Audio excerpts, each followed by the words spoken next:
The scale at the hospital read 78 pounds. The doctor's face went white when she saw the number, but I just stared at it, remembering how Mother had smiled 3 days ago when she turned the key in the kitchen door lock. "No dinner for liars," she'd announced while Dad nodded from his recliner. Now lying on this emergency room bed with an IV in my arm, I wondered if they'd finally believe what they'd been doing to me all these years. 3 weeks before that hospital visit, our family looked flawless from the outside. We lived in a 2-story colonial house on Elm Street in Maple Grove, Minnesota, where the lawn stayed green even in August and everyone knew their neighbors by name. My mother, Grace Madison, sold more houses than anyone else at Coldwell Banker, her face beaming from bus stop advertisements throughout the suburb. My father, Robert, worked as a senior accountant at a firm downtown, always home by 6:30 sharp for family dinner. I was 16 then, trying to navigate high school, while my younger brother, Tyler, 14, breezed through life with the kind of confidence that comes from being the favorite child. He played JV football, got straight A's without studying, and had our mother's green eyes that crinkled when he smiled. I inherited our father's brown eyes and what Mother called that stubborn streak that needs fixing. Our house smelled like vanilla candles and fresh flowers because Mother insisted on hosting dinner parties every other Saturday for her church friends. She'd spend hours preparing elaborate meals, Tyler and I setting the table with the good china, while Dad selected wine from his collection in the basement. These evenings were performances, each of us playing our assigned roles. Tyler, the charming son who helped serve appetizers, Dad, the devoted husband who praised his wife's cooking, me, the quiet daughter who cleared plates and stayed in the background. "Sheila makes the best dinner rolls," Mother would tell her guests, patting my shoulder with manicured fingers. "Though she needs to watch her portions.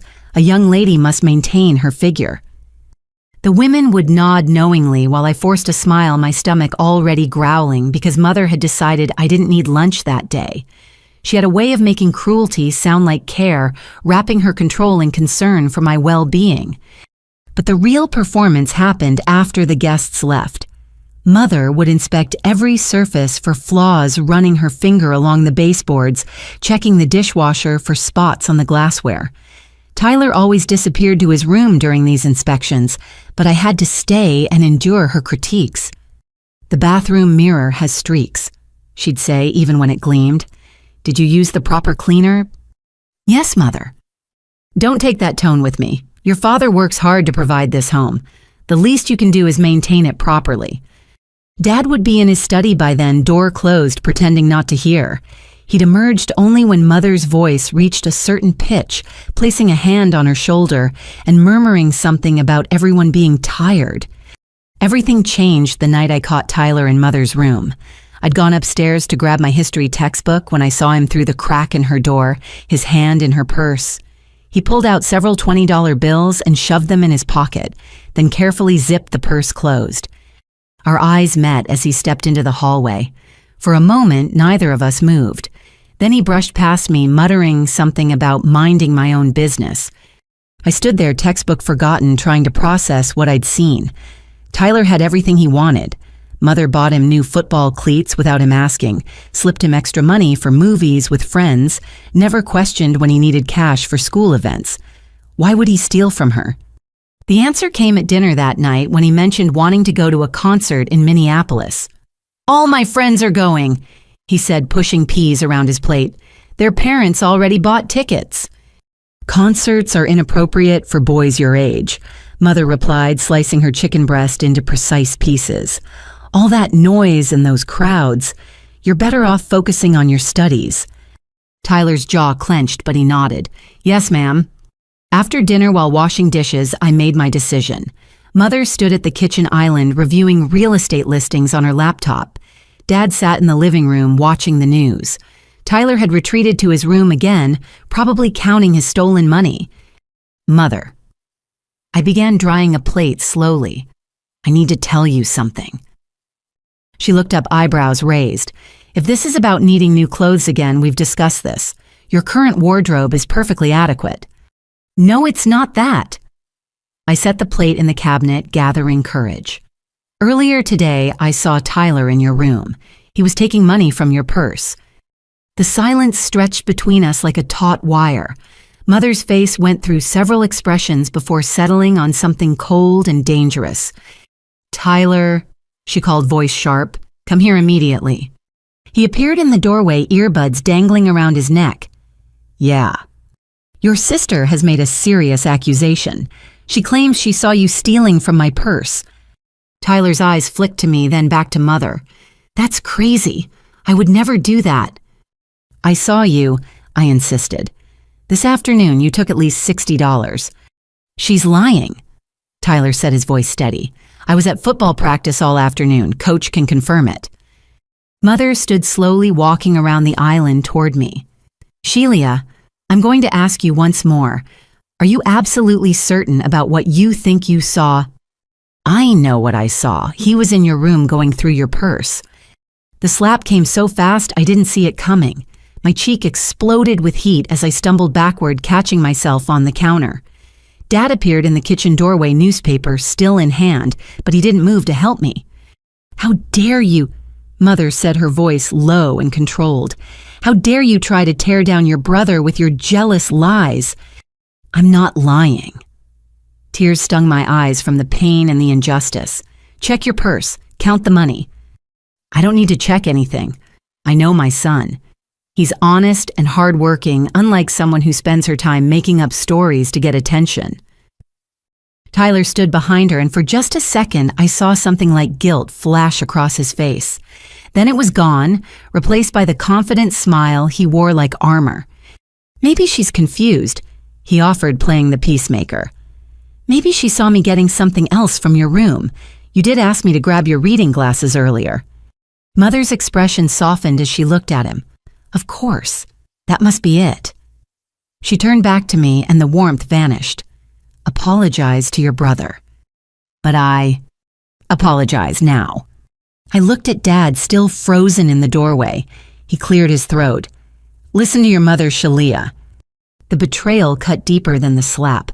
I forced the words out through clenched teeth. I'm sorry, Tyler. It's okay, he said magnanimously. We all make mistakes. Mother wasn't finished. Go to your room. Since you've chosen to be a liar, you've lost the privilege of eating with the family tonight. I climbed the stairs on shaky legs, my cheeks still burning. From my bedroom window, I could see the Pattersons' house next door, their kitchen light warm and inviting. Mrs. Patterson waved when she saw me, and I waved back, wondering what it felt like to live in a house where the truth mattered more than appearances. Downstairs, I heard Mother's voice, bright and false, praising Tyler for handling the situation with such maturity. Dad's rumbling agreement followed, then the clink of silverware as they continued their meal without me. I pressed my hand to my stomach as it growled already, anticipating the long night ahead. But I had no idea that this was just the beginning, that Mother's punishment would escalate far beyond a missed dinner. I couldn't have imagined how far she would go to correct what she saw as my fundamental flaw, the inability to maintain the perfect family facade. The irony wasn't lost on me even then. In trying to protect her from a thief, I'd become the enemy. Tyler kept his stolen money, and I lost my place at the table. It was my first real lesson in how our family worked, though I wouldn't understand the full implications until my body began to fail and the locks appeared on every door that led to food. That night, lying in bed with my stomach cramping from hunger, I thought missing one meal was the worst thing that could happen. I was wrong. Mother was just getting started, and she had 14 more years of parenting wisdom to draw from. What happened to her first daughter, I wouldn't learn until much later, when it was almost too late for me too. The morning after the slapping incident, I woke to silence. Usually Mother's alarm chimed at 5:30, followed by the shower running and the smell of coffee brewing, but that day nothing. I checked my phone, 7:15. School started in 45 minutes. I dressed quickly in jeans and a sweater, then headed downstairs. The kitchen was spotless, no sign of breakfast. Mother sat at the island, still in her silk pajamas, sipping green tea while scrolling through her phone. Morning. I ventured, grabbing my backpack from its hook. She didn't look up. There's no breakfast for liars in this house. But I need to eat something before school. You should have thought of that before spreading malicious stories about your brother. She finally met my eyes, her gaze cold. This is what we call correction through hunger. When you're ready to be truthful, you can join us at the table again. Dad emerged from the study, adjusting his tie. He paused when he saw me standing by the door, backpack in hand but no lunch bag. Grace, perhaps we should...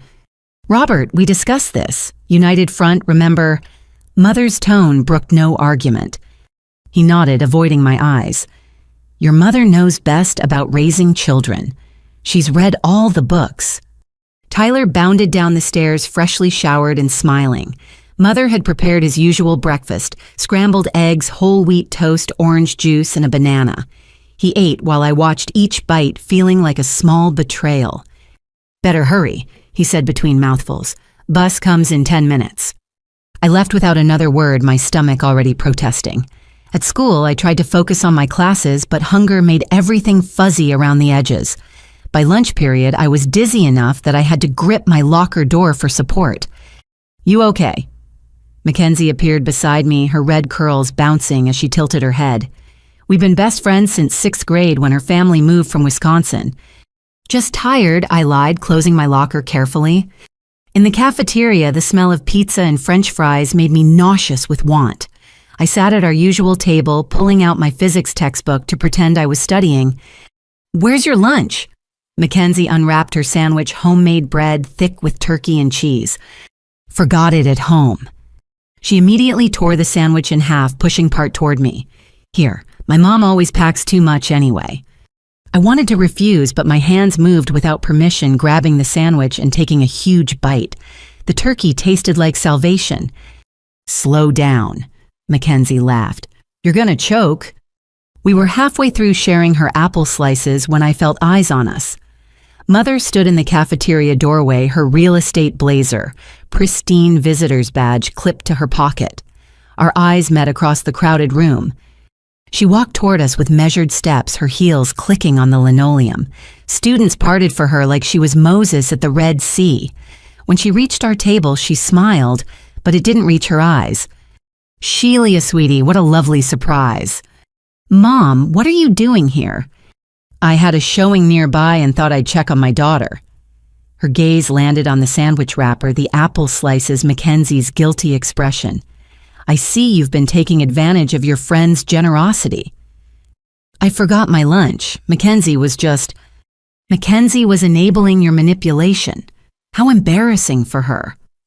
Mother turned to my friend. Dear, you should know that Sheila is on a special diet. Doctor's orders. She's not supposed to eat during school hours. Mackenzie's eyes widened. Oh, I didn't know. I'm sorry, Mrs. Madison. It's quite all right. You couldn't have known about her condition. Mother placed a hand on my shoulder fingers, digging in just enough to hurt. Come along, Sheila. We need to speak with the principal. I gathered my things, cheeks burning as classmates watched. In the hallway, Mother's grip tightened. How dare you? She hissed. Making yourself a charity case, begging food from others like some orphan. I wasn't begging, Mackenzie offered, because you manipulated her into feeling sorry for you. Is this what I've raised? A beggar and a liar? Principal Harrison's secretary looked up as we entered the office. Mrs. Madison, how can we help you today? Mother's public face slipped back into place. I need to withdraw Sheila from school. We've decided homeschooling would better suit her needs. Oh, the secretary pulled up something on her computer. That's quite sudden. Is everything all right? Family circumstances, Mother said smoothly. You understand? Within 20 minutes, I was sitting in Mother's Lexus watching Maple Grove High School disappear in the side mirror. My phone buzzed with texts from Mackenzie, but Mother plucked it from my hand and dropped it in her purse. You've lost phone privileges too. Liars don't deserve communication with the outside world. At home, she showed me my new reality. Padlocks on the refrigerator and pantry, the kind you'd see on storage units. A baby monitor installed in my room so she could watch me at all times. My laptop relocated to the kitchen table where she could supervise any schoolwork. Your education will consist of maintaining this house to my standards, she announced. Physical labor builds character, something you're sorely lacking. The first week blurred together. Wake at 5 clean bathrooms until they gleamed. Vacuum every carpet, mop every floor. Wash windows until my arms ached. Laundry sorted, washed, folded with military precision. All while my stomach gnawed at itself empty, except for the one small meal Mother allowed at dinner, a piece of plain chicken, steamed broccoli, half a cup of brown rice. I cooked elaborate meals for the family, standing over pots of pasta and homemade sauce, while my mouth watered. Tyler would come home from school, grab snacks from his personal stash. Mother kept in his room, eat them in front of me while I prepared dinner. "Smells good," he'd say, crunching chips. "Too bad you can't have any." The scale in Mother's bathroom became my new enemy. Every morning she'd make me stand on it while she recorded the number in a notebook. 95 pounds, she announced after 2 weeks. "Still too heavy for your height. We need to see more progress." "Mother, please. I'm hungry all the time. I can barely think straight." "Good. Maybe without the distraction of gluttony, you'll learn to tell the truth." Robert came home one evening to find me on my hands and knees scrubbing the kitchen floor with a brush because Mother deemed the mop insufficient. He stepped carefully around me, heading for the refrigerator. "The locks are new," he commented, jingling his keys until he found the one Mother had given him. "Necessary measures," Mother replied from where she supervised my work. "Shalia's had issues with honesty and self-control." He pulled out a beer, popped the cap. "Maybe we should consider therapy. Dr. Brennan is supposed to be excellent with teenagers." Mother's laugh was sharp. "Therapy. So she can spin her lies to someone else? I think not. This is a family matter, Robert. We handle our own problems." He retreated to his study, beer in hand, leaving me to scrub the floor until my knuckles bled. When I finally finished, Mother inspected every inch before declaring it acceptable. That night, I lay in bed listening to my family watch television downstairs. The baby monitor's red light blinked at me from the dresser, a constant reminder that even my sleep was supervised. Through the thin walls, I heard Tyler playing video games, the beeping and explosions, a strange lullaby. The worst part was how quickly it all became normal, how Tyler stopped meeting my eyes at dinner, how Dad started working later, missing family meals entirely, how the neighbors waved but stopped asking why they never saw me anymore. Mrs. Patterson next door lasted the longest. One afternoon while I was weeding the front garden in 90-degree heat, she called out from her porch. "Shelia, dear, haven't seen you at school lately. Everything okay?" I straightened up, dizzy from the sun and lack of water. Mother hadn't allowed me any breaks. "I'm being homeschooled now." "In this heat, shouldn't you be inside studying?" Practical education. I managed gripping the garden spade to stay upright. Mrs. Patterson frowned, coming closer to the property line. Her eyes took in my sweat-soaked clothes, the way I swayed on my feet. "When's the last time you had some water, honey?" Before I could answer, Mother appeared on the porch. "Shelia's fine, Nancy. We're teaching her discipline through hard work." "She looks ready to faint." "I know my daughter's limits. Don't you have a bridge game to get to?" Mrs. Patterson's lips pursed, but she retreated to her house. I saw her watching from her kitchen window as I continued weeding, and later a car with official plates pulled up to our house. The social worker was young, maybe late 20s, with kind eyes and a notebook full of questions. Mother served her iced tea in the living room, while I sat silently hyper-aware of the baby monitor upstairs recording everything. "We've received a concern about Shelia's welfare," the woman explained, "particularly regarding education and physical health." Mother's smile never wavered. "Of course. I understand completely. You have a job to do." She produced a folder from the side table. "Here are Shelia's homeschool records approved by the state. As you can see, she's following an accredited curriculum." The papers were forgeries, I knew, but elaborate ones. Mother had thought of everything. And the concern about physical labor in extreme heat. Character building. We believe in teaching our children the value of hard work. Shelia has unfortunately developed some behavioral issues, lying, manipulation, attention-seeking behaviors. We're addressing them with structure and discipline. The social worker turned to me. Sheila, how do you feel about your homeschooling? Mother's eyes bored into me. Dad sat in his recliner, silent as furniture. Tyler wasn't home safely away at football practice. It's fine, I heard myself say. I'm learning a lot. And the yard work? I like being outside. It's good exercise. The lies tasted bitter, but what choice did I have? Mother controlled everything: food, water, communication with the outside world. If I told the truth and the social worker left without taking me, the punishment would be beyond imagination. The woman asked a few more questions, took some notes, then stood to leave. At the door, she handed Mother a card. If anything changes or you need resources, please call. We certainly will. Thank you for your diligence. When the door closed, Mother turned to me, triumph shining in her eyes. You see, even the state agrees with my methods. Now back to the garden. Those weeds won't pull themselves. I stumbled outside, the sun beating down mercilessly. Mrs. Patterson wasn't at her window anymore, but I felt her concern radiating across the property line. It should have given me hope knowing someone saw through Mother's performance. Instead, it terrified me, because now Mother knew someone was watching, and that would only make her more careful, more creative in her punishments. The locks were just the beginning. The real starvation was yet to come, and my body would bear witness to every calculated deprivation. By the time I collapsed in that garden 3 weeks later, the weeds had grown back, but I'd withered down to nothing. The spade fell from my hand as the world tilted sideways, and the last thing I saw before darkness claimed me was Mother standing on the porch, watching me fall with something like satisfaction in her eyes. The homeschooling prison Mother created was more elaborate than any actual school could have been.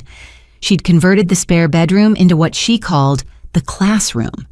Though it contained only a desk, a hard wooden chair, and a bookshelf filled with outdated textbooks she'd bought at garage sales. The walls were bare, except for a clock and a printed schedule that began at 6 in the morning and ended at 8 at night. Structure is freedom, Mother announced on my first official day of homeschool. You'll thank me when you're successful like your brother. The schedule was a masterpiece of cruelty disguised as education. Math from 6 to 7, but the problems were written on index cards placed throughout the house, forcing me to hunt for them while completing assigned cleaning tasks. English from 7 to 8, copying pages from classic novels by hand because typing is a privilege you haven't earned. History involved organizing Mother's extensive collection of real estate documents by date while memorizing facts about American presidents. But most of the day was devoted to what Mother termed life skills: scrubbing toilets, hand-washing delicates, polishing silver. We never used cleaning baseboards with a toothbrush. She watched from various vantage points, calling out corrections and perceived failures. The daily weigh-ins became events I dreaded more than the hunger.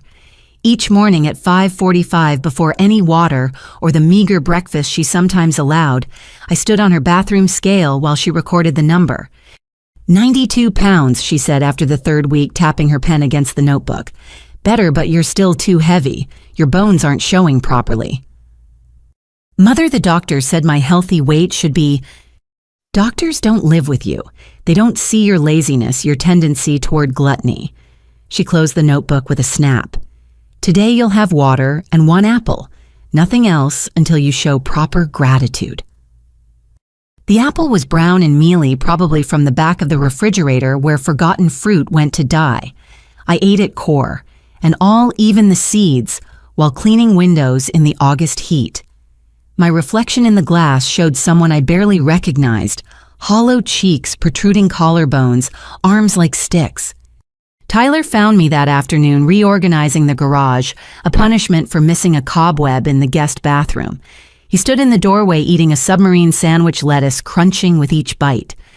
Mom says you're looking better, he offered between mouthfuls. I didn't respond, focusing on sorting boxes of Christmas decorations in the 100-degree heat. Sweat dripped down my spine, but Mother had forbidden water until the task was complete. You know, if you just admitted you lied about the money thing, this would all stop. I turned to face him, then seeing genuine confusion in his eyes. Somewhere in the past weeks, he'd rewritten history in his mind, convinced himself that maybe I had lied, that his theft was my fabrication. "We both know what you did," I said quietly. His face flushed.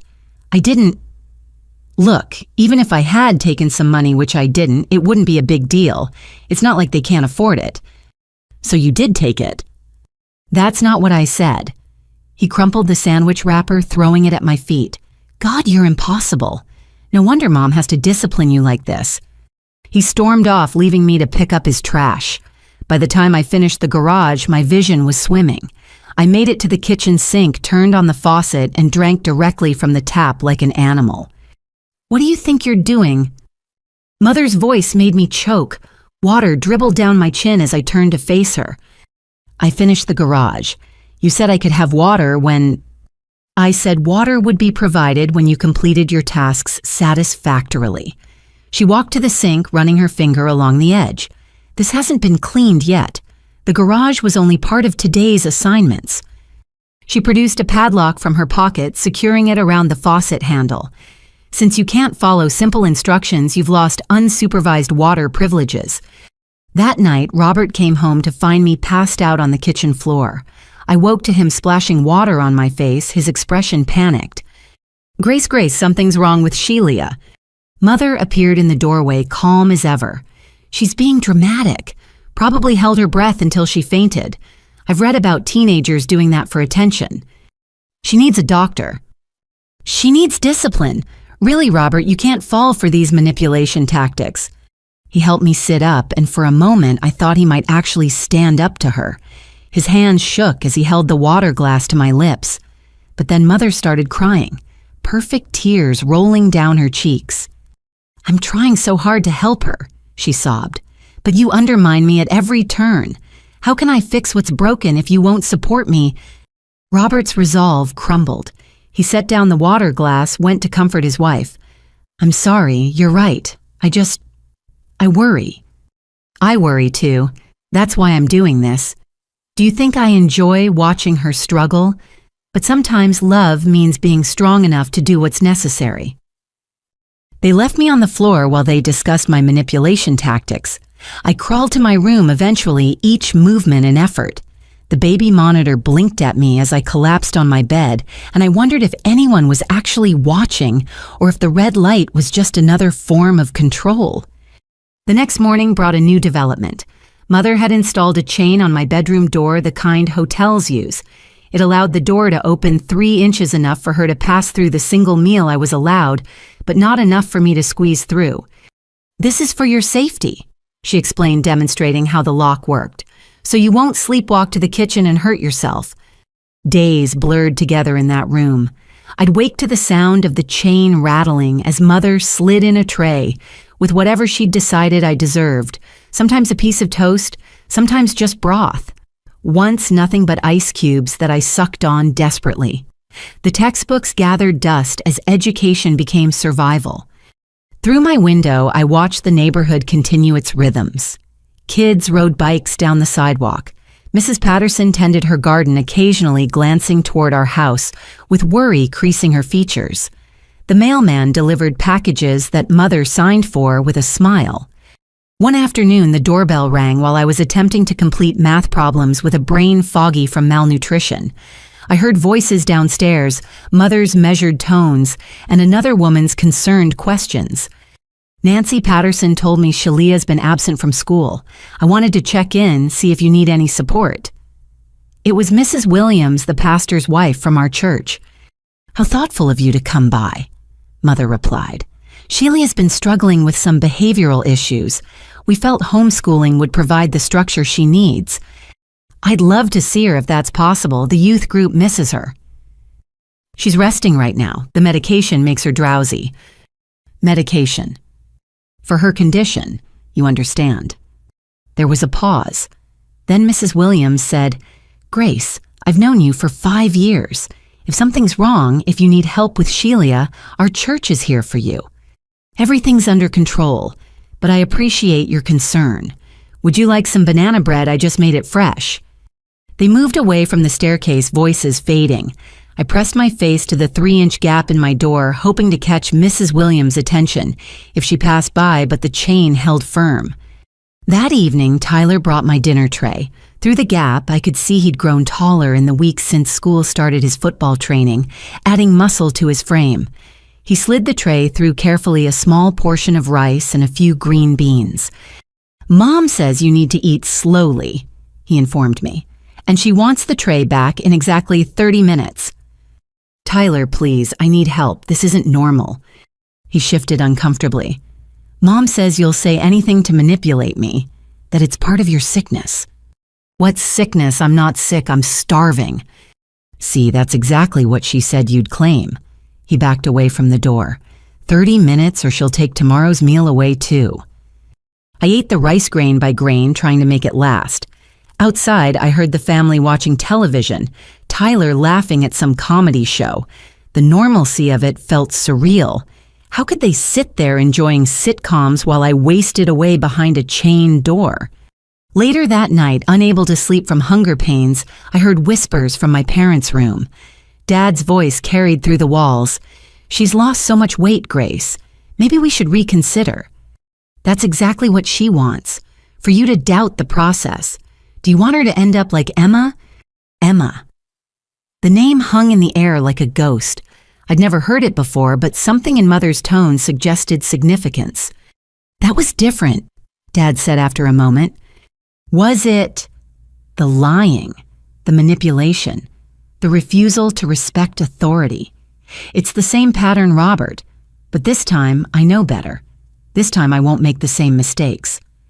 What if the neighbors see what I show them?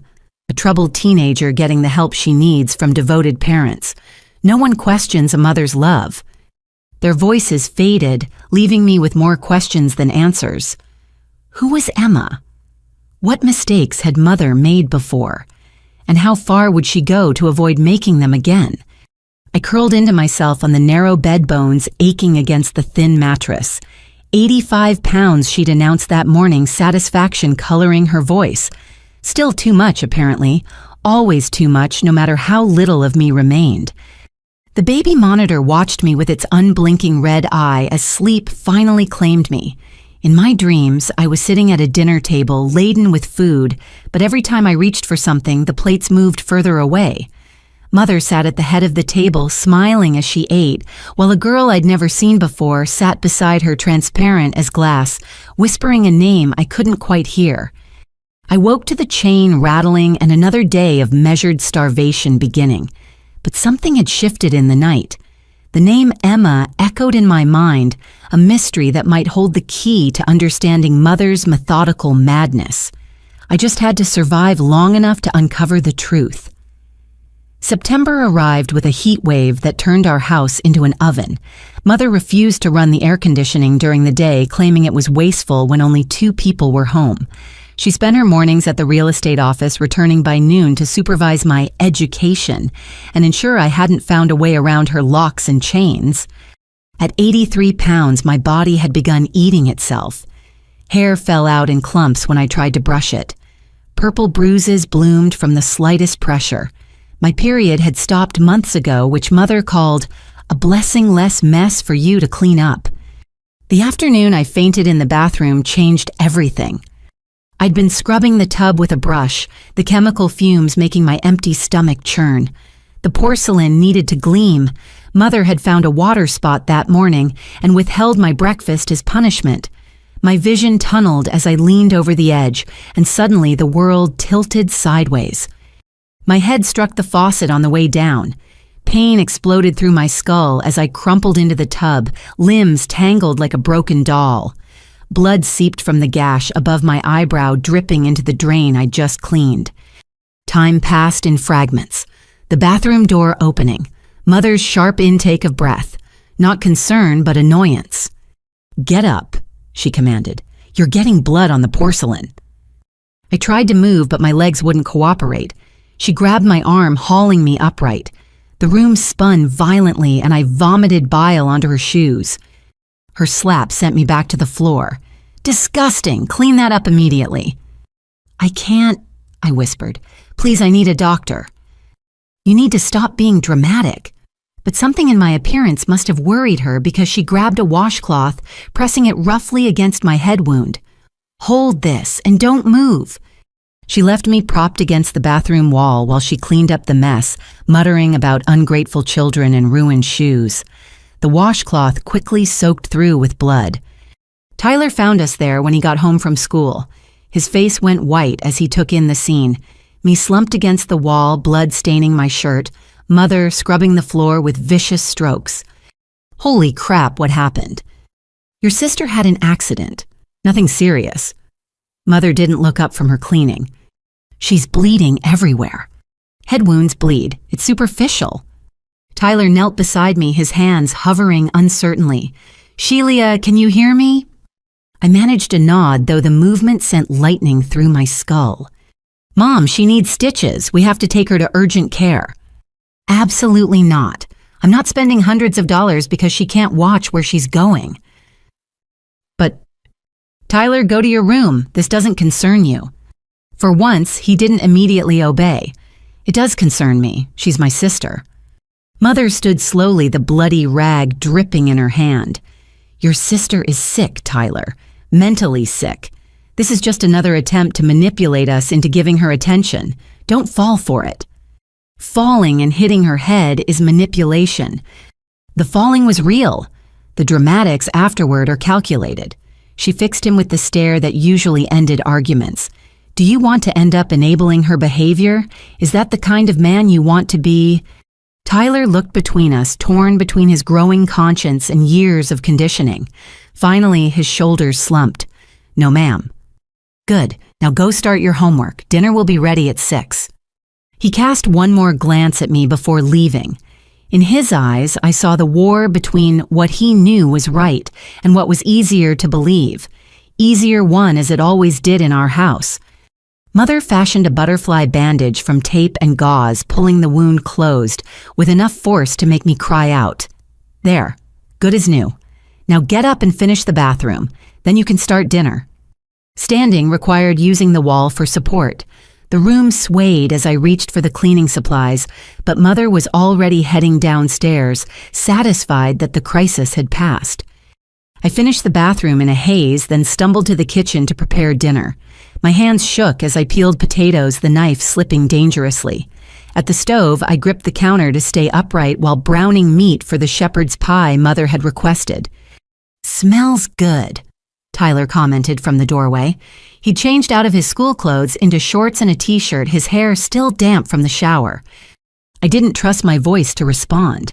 The ground beef sizzled in the pan as I added Worcestershire sauce and frozen vegetables, following Mother's recipe by memory. Look about earlier. He shifted his weight, uncomfortable. Mom's probably right. You do tend to make things seem worse than they are.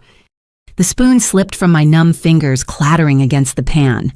I bent to retrieve it and nearly didn't make it back up, catching myself on the oven handle. See, you're being dramatic right now. But his voice lacked conviction.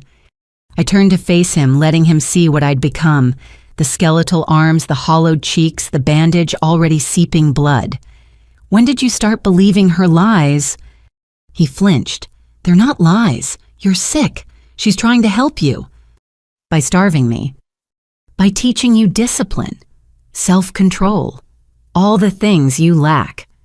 Tyler, I weigh 83 pounds. Because you're manipulative. You're doing this to yourself to make us feel guilty. The words tumbled out, but I heard Mother's voice behind them, the careful programming of months. I turned back to the stove, stirring the meat with mechanical movements. One day you'll understand what she's done to both of us. I just hope it's not too late when you do. He left without another word. I finished cooking dinner, plated 3 servings I wouldn't eat, and called the family to the table. They ate while discussing Tyler's upcoming football game planning, which relatives to invite. I stood by the sink washing dishes as they dirty them invisible as furniture. That night, Mother allowed me half a cup of plain rice and a glass of water. Since you lost blood, she explained as if it were generosity. But don't think this excuses your clumsiness. I ate alone in my room, the chain on my door rattling with each movement. Through the walls, I heard Tyler practicing guitar, the chords of Wonderwall, repeating endlessly. Such a normal teenage sound in such an abnormal house. The baby monitor watched as I lay down, head throbbing despite the ibuprofen Mother had grudgingly provided.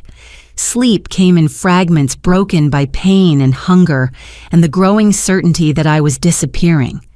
Sometime after midnight, my door cracked open the 3 inches the chain allowed. Tyler's face appeared in the gap illuminated by moonlight from my window. "You awake," he whispered. I turned toward him, too exhausted to be surprised. He pushed something through the gap, a granola bar and a juice box, the kind from his lunch stash. "Don't tell Mom." Before I could respond, he was gone, footsteps silent on the carpet. I held the contraband food, torn between desperate hunger and fear of being caught. Finally, survival won. I ate the granola bar in tiny bites, savoring each oat and chocolate chip. The juice tasted like liquid gold sliding down my throat. It was the first kindness Tyler had shown in months, and it terrified me. Because if he was starting to see through Mother's lies, what would she do to maintain control? How much further would she push to prove her twisted point? I hid the wrappers inside my pillowcase, evidence of Tyler's small rebellion. Outside, a dog barked in the distance, the sound carrying through the still night air. Normal pets in normal houses with normal families who didn't lock their children away and measure their worth in pounds lost. The next morning, Mother noticed the color in my cheeks. Her eyes narrowed as she studied me, searching for signs of betrayal. "You look different," she said, circling me like a predator. "I slept better," I lied. She grabbed my chin, forcing me to meet her gaze. "Don't think I'm stupid, Sheila. I know everything that happens in this house." But she didn't push further, perhaps afraid of what she might uncover. Tyler avoided me all day, guilt or fear keeping him distant. The granola bar and juice box became our secret, a crack in the foundation of Mother's perfect prison. 2 days later, Pastor Williams announced a surprise visit. Mother couldn't refuse without raising suspicions, so she prepared for the performance of her life. She dressed me in a loose sweater to hide my skeletal frame, applied makeup to cover the worst of the bruising. The bandage on my head was replaced with a smaller one, partially hidden by strategically arranged hair. "You will sit quietly and respond appropriately," she instructed, her fingers digging into my shoulders. "One wrong word and you'll discover what real hunger feels like." Pastor Williams arrived with his wife, both carrying concerned expressions and a casserole dish. They sat in our living room while Mother served coffee and store-bought cookies, the picture of suburban hospitality. "Sheila, we've missed you at youth group," Mrs. Williams said, her kind eyes studying my face. "I've missed it too," I replied carefully. "Your mother says you've been struggling with some issues. We want you to know the church is here to support you." I nodded, acutely aware of Mother's gaze boring into me. Pastor Williams leaned forward. "Sometimes, when we're going through difficulties, it helps to talk to someone outside the family. I'd be happy to meet with you, provide counseling." "That's so generous," Mother interjected. "But Sheila's doctor has recommended limiting outside influences while she works through her problems. Too much stimulation can trigger episodes." "Episodes?" Mrs. Williams asked. "Behavioral outbursts, lying, manipulation, self-harm." Mother's voice dripped with false concern. "We're following a very specific treatment plan." I watched Mrs. Williams process this information, saw the doubt flicker in her eyes. She looked at me again, taking in details. Mother's performance couldn't quite hide the way my clothes hung loose, the tremor in my hands, the careful way I moved to avoid pain. "Sheila," she said softly, "are you eating enough? You look quite thin." Mother answered before I could. Part of her condition involves food restriction. She tends to binge and purge when left unsupervised. The doctor has her on a careful nutrition plan. The lies flowed so smoothly, I almost believed them myself. But Mrs. Williams wasn't fully convinced. She pulled out her phone, showing me pictures from last year's church picnic. "Look how healthy you were here," she said, swiping through images of me laughing with friends, playing volleyball, eating hamburgers like a normal teenager. Such a difference. "Mental illness can manifest physically," Mother said, her tone growing sharp. "I'm sure you understand." The visit continued for another 20 minutes, dancing around the truth everyone could see, but no one would name. When they finally left, Mrs. Williams pressed a card into my hand. "My personal cell," she whispered while Mother walked Pastor Williams to the door. "If you need anything, anything at all." I palmed the card, hope and terror warring in my chest. Mother returned as their car pulled away, her mask dropping instantly. "Go to your room," she said quietly. "We'll discuss your performance later." I climbed the stairs on legs that shook with exhaustion and fear. The card burned in my pocket, a lifeline I didn't dare use. Not yet, but maybe soon if I could find the strength. That night there was no dinner, not even rice, just water that tasted of rust from pipes that needed replacing. I lay in bed feeling my body consume itself and wondered how much more I could lose before there was nothing left to take. The baby monitor blinked its red eye, and somewhere in the walls the house settled with sounds like sighing. Or maybe that was just me breathing through another night in Mother's perfect prison, waiting for someone to see past the performance and save me from disappearing entirely. Mrs. Williams began her campaign subtly. The first visit after the formal one came 3 days later when she appeared at our door with a basket of fresh muffins for the church bake sale that needed taste testing. Mother couldn't refuse without seeming uncharitable, so she invited her in.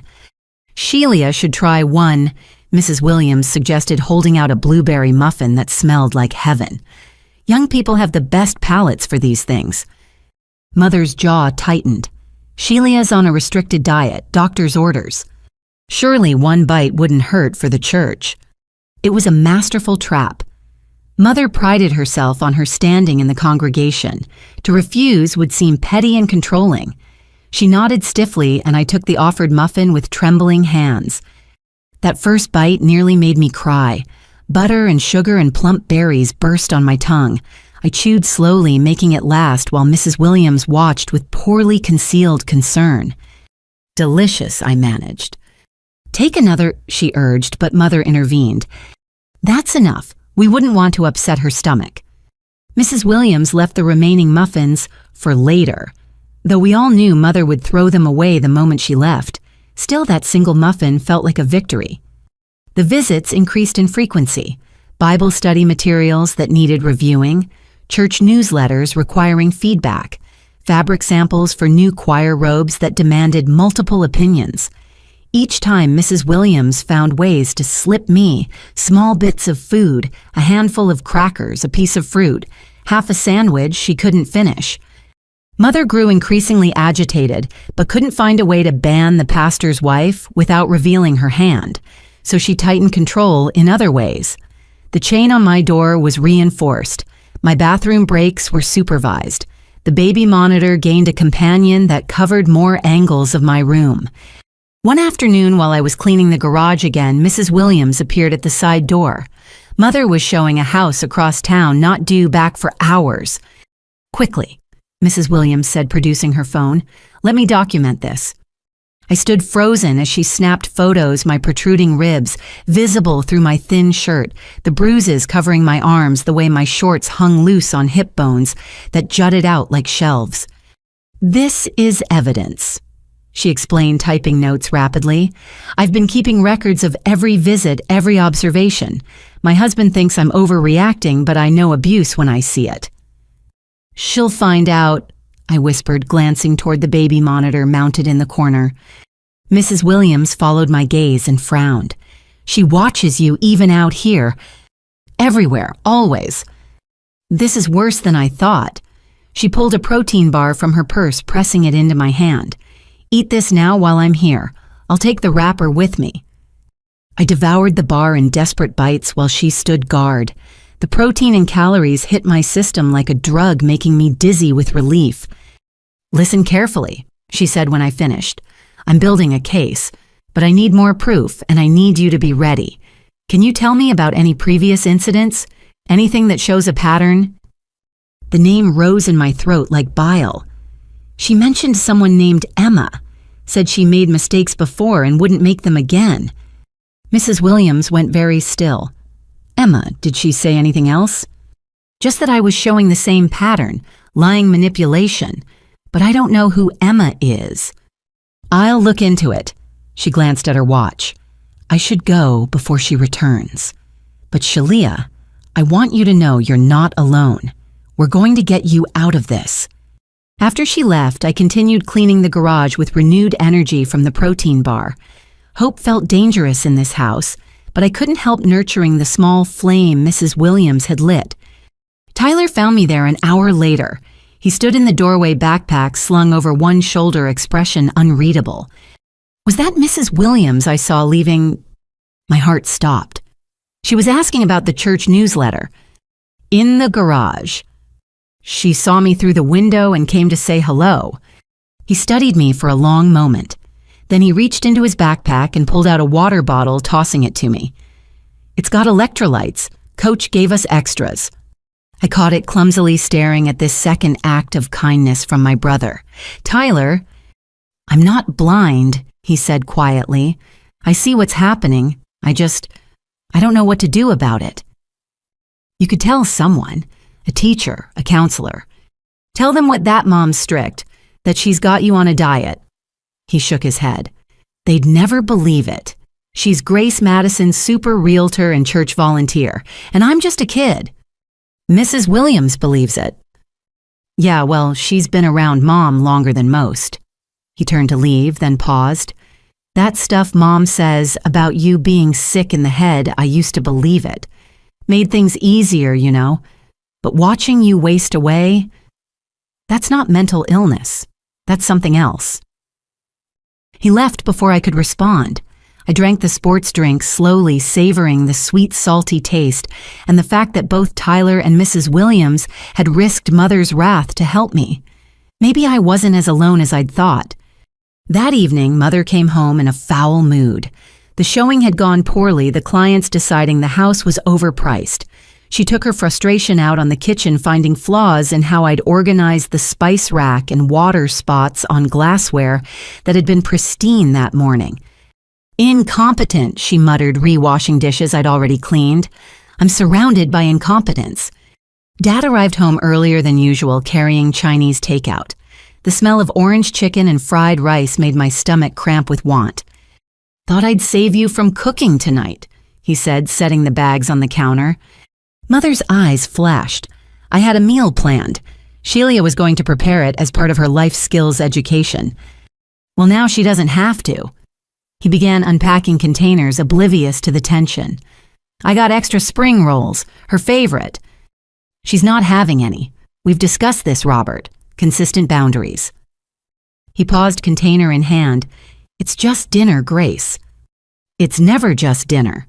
Every exception undermines the process. She took the containers from him, plating food for 3. Sheila will have her prescribed meal after we finish. I stood by the sink, invisible as always, while my family ate Chinese food and discussed Tyler's upcoming game. The spring rolls sat in their container untouched because Mother had declared them off limits and Dad wouldn't challenge her decree. After dinner, she gave me my allowed portion, 3 ounces of baked chicken breast, no seasoning, and 5 steamed broccoli florets. I ate at the kitchen table while she watched, timing me with her phone. Chew each bite 20 times, she instructed. Eating too quickly leads to gluttony. I followed her rules, mechanically processing food that tasted like cardboard. When I finished, she nodded approval and sent me to my room. That night, I lay in bed with Mrs. Williams' card hidden in my pillowcase next to Tyler's granola bar wrapper. 2 secrets that could destroy me if discovered, but also 2 proofs that someone somewhere gave a damn whether I lived or died. Through my window, I watched lights blink on in houses down the street. Normal families settling in for normal evenings. Kids doing homework at desks instead of locked-in rooms. Parents who fed their children instead of methodically starving them. The baby monitors watched me with their unblinking red eyes, recording every breath, every movement. But they couldn't see inside my head, couldn't monitor the growing determination Mrs. Williams had planted there. 3 days later, everything accelerated. Mrs. Williams arrived during one of Mother's open houses with a paper bag she claimed contained old hymnals for donation. Mother was trapped across town with clients unable to interfere. "Quick," Mrs. Williams said, ushering me to the kitchen. "Eat while we talk." The bag contained sandwiches, fruit cheese sticks, and bottles of Ensure. I fell on the food like a wild animal while she pulled out her phone. "I found information about Emma," she said quietly. "Emma Catherine Morrison, born 1992. Death certificate filed in 2007 in Duluth. Cause of death listed as complications from anorexia nervosa." I stopped chewing, processing this information. She was 15. Yes, and guess who her mother was? I already knew, but hearing it confirmed made my blood run cold. Grace. Maiden name Grace Morrison before she married your father. Emma was from her first marriage to a man named James Morrison, who died in a car accident when Emma was 3. So she's done this before. It appears so. I've reached out to people who knew the family in Duluth, the stories they're telling. Mrs. Williams shook her head. "We need to get you out of here, Sheila. This isn't going to end well if we don't intervene." "How she's too smart. She charms everyone." "Not everyone." Mrs. Williams smiled grimly. "I've been in contact with someone who's been looking for your mother for years, someone who knew Emma and has been gathering evidence about what really happened." "Who?" "Emma's father, James Morrison. He's very much alive, contrary to what your mother told everyone, and he's been searching for justice for his daughter for 17 years. The food turned to ash in my mouth. Mother had lied about Emma's father being dead, just like she lied about everything else. But if he was alive, if he had evidence... "He wants to meet you," Mrs. Williams continued. "He lives in Minneapolis now.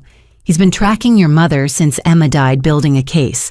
When I told him about you, he said he'd been waiting for this moment.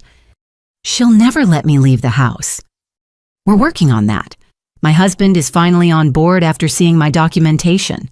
We're going to petition for an emergency welfare check, one that can't be charmed away. But we need you to be ready. When the moment comes, you have to be willing to tell the truth, no matter how scared you are." I nodded, though fear made my hands shake. "When?" "Soon. Days, not weeks. Can you hold on that long?"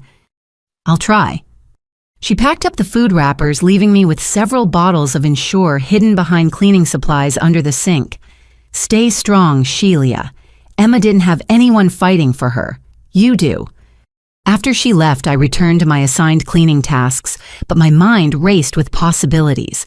Emma's father was alive. He had evidence. Mrs. Williams was building a case. Even Tyler was starting to see the truth.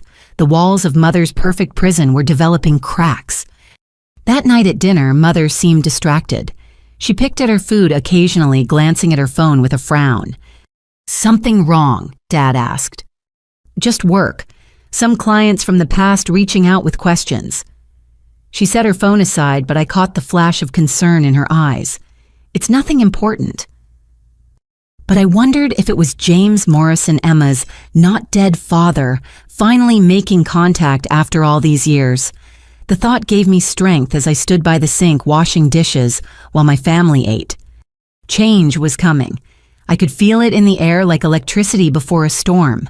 The only question was whether I'd survive to see it arrive. The punishment began on a Thursday morning. Mother had found the empty Ensure bottle I'd failed to hide properly discovered behind the washing machine during one of her random inspections. She held it up like evidence in a murder trial, her face a mask of cold fury. "Explain this," she commanded. I stood in the laundry room, trapped between the wall and her body. I found it outside. I was thirsty. "Liar!" She threw the bottle at my feet. "This is from her, isn't it, that meddling pastor's wife?" "I don't know what you mean." Her hand cracked across my face, snapping my head sideways. "Don't insult my intelligence. I know she's been visiting. I know she's been feeding you." She grabbed my chin, forcing me to meet her eyes. "Did you really think I wouldn't find out?" "Mother, please." "No, you've crossed the final line. You want to betray me, conspire against me with outsiders, then you'll learn what real hunger feels like." She dragged me to my room, her nails digging into my skeletal arm. The door slammed behind us as she surveyed the space with calculating eyes. 3 days, she announced. 3 days with nothing but your lies for company. No food, no water, no bathroom breaks, nothing. Mother, that could kill me. Then perhaps you should have thought of that before betraying your family. She moved to the window, pulling the curtains shut and securing them with safety pins. Actions have consequences, Sheila. It's time you learned that lesson permanently. She left and I heard the chain slide into place, followed by additional locks being installed. The sound of drilling filled the air as she reinforced my prison. When silence finally fell, I tried the door. It wouldn't budge even the usual 3 inches. I was sealed in completely. The first day passed in a haze of denial. Surely she wouldn't leave me for 3 full days. Surely Dad would intervene or Tyler would sneak me something.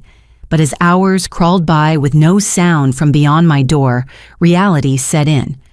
My body, already pushed to its limits, began shutting down almost immediately. The human body can survive weeks without food, but only days without water, and I was starting from a deficit that left no reserves. By Thursday night, my tongue felt like sandpaper. I tried to sleep, but cramps seized my stomach, doubling me over. The baby monitors watched me writhe on the bed, their red lights like demon eyes in the darkness. Friday brought hallucinations. Emma appeared in the corner of my room, transparent and 15 forever. She had mother's green eyes but a sadder mouth, and she whispered things I couldn't quite understand. Sometimes she was warning me. Sometimes she was welcoming me. She did this to me too, Ghost Emma said, sitting on my desk chair. Locked me in the basement for 5 days once. Said I needed purification. You're not real, I croaked, but my voice barely made sound. Real enough. Real as you'll be soon if someone doesn't save you. She tilted her head, studying me. At least people are trying to help you. I had no one. Dad was gone, or so I thought. The neighbors were fooled. I died believing I deserved it. James, your father, he's alive. Ghost Emma smiled sadly. Too late for me. Maybe not for you, if you can hold on. She faded as my eyes closed, unable to stay open despite my fear of never waking up. Time became elastic, stretching and compressing. Was it still Friday? Had Saturday come? The room was always dark with the curtains pinned shut. I heard life continuing beyond my door. Tyler's music, the television, dinner conversations where my name was never mentioned. Once I thought I heard Dad outside my door, but he didn't try to come in. The coward couldn't even check if I was still breathing. Saturday afternoon, or what I thought was Saturday, my body gave up pretending to function normally. I tried to stand and collapsed immediately, the room spinning violently. Crawling to the door, I scratched at the wood with fingernails that broke and bled. Please, I whispered. Someone, please. Footsteps approached. Tyler's voice muffled through the door. Sheila. Tyler, help. I can't. She'll know. She has cameras everywhere now. His voice cracked. But hang on, okay? Mrs. Williams came by yesterday. Mom turned her away, but she looked ready to do something drastic. Just hang on.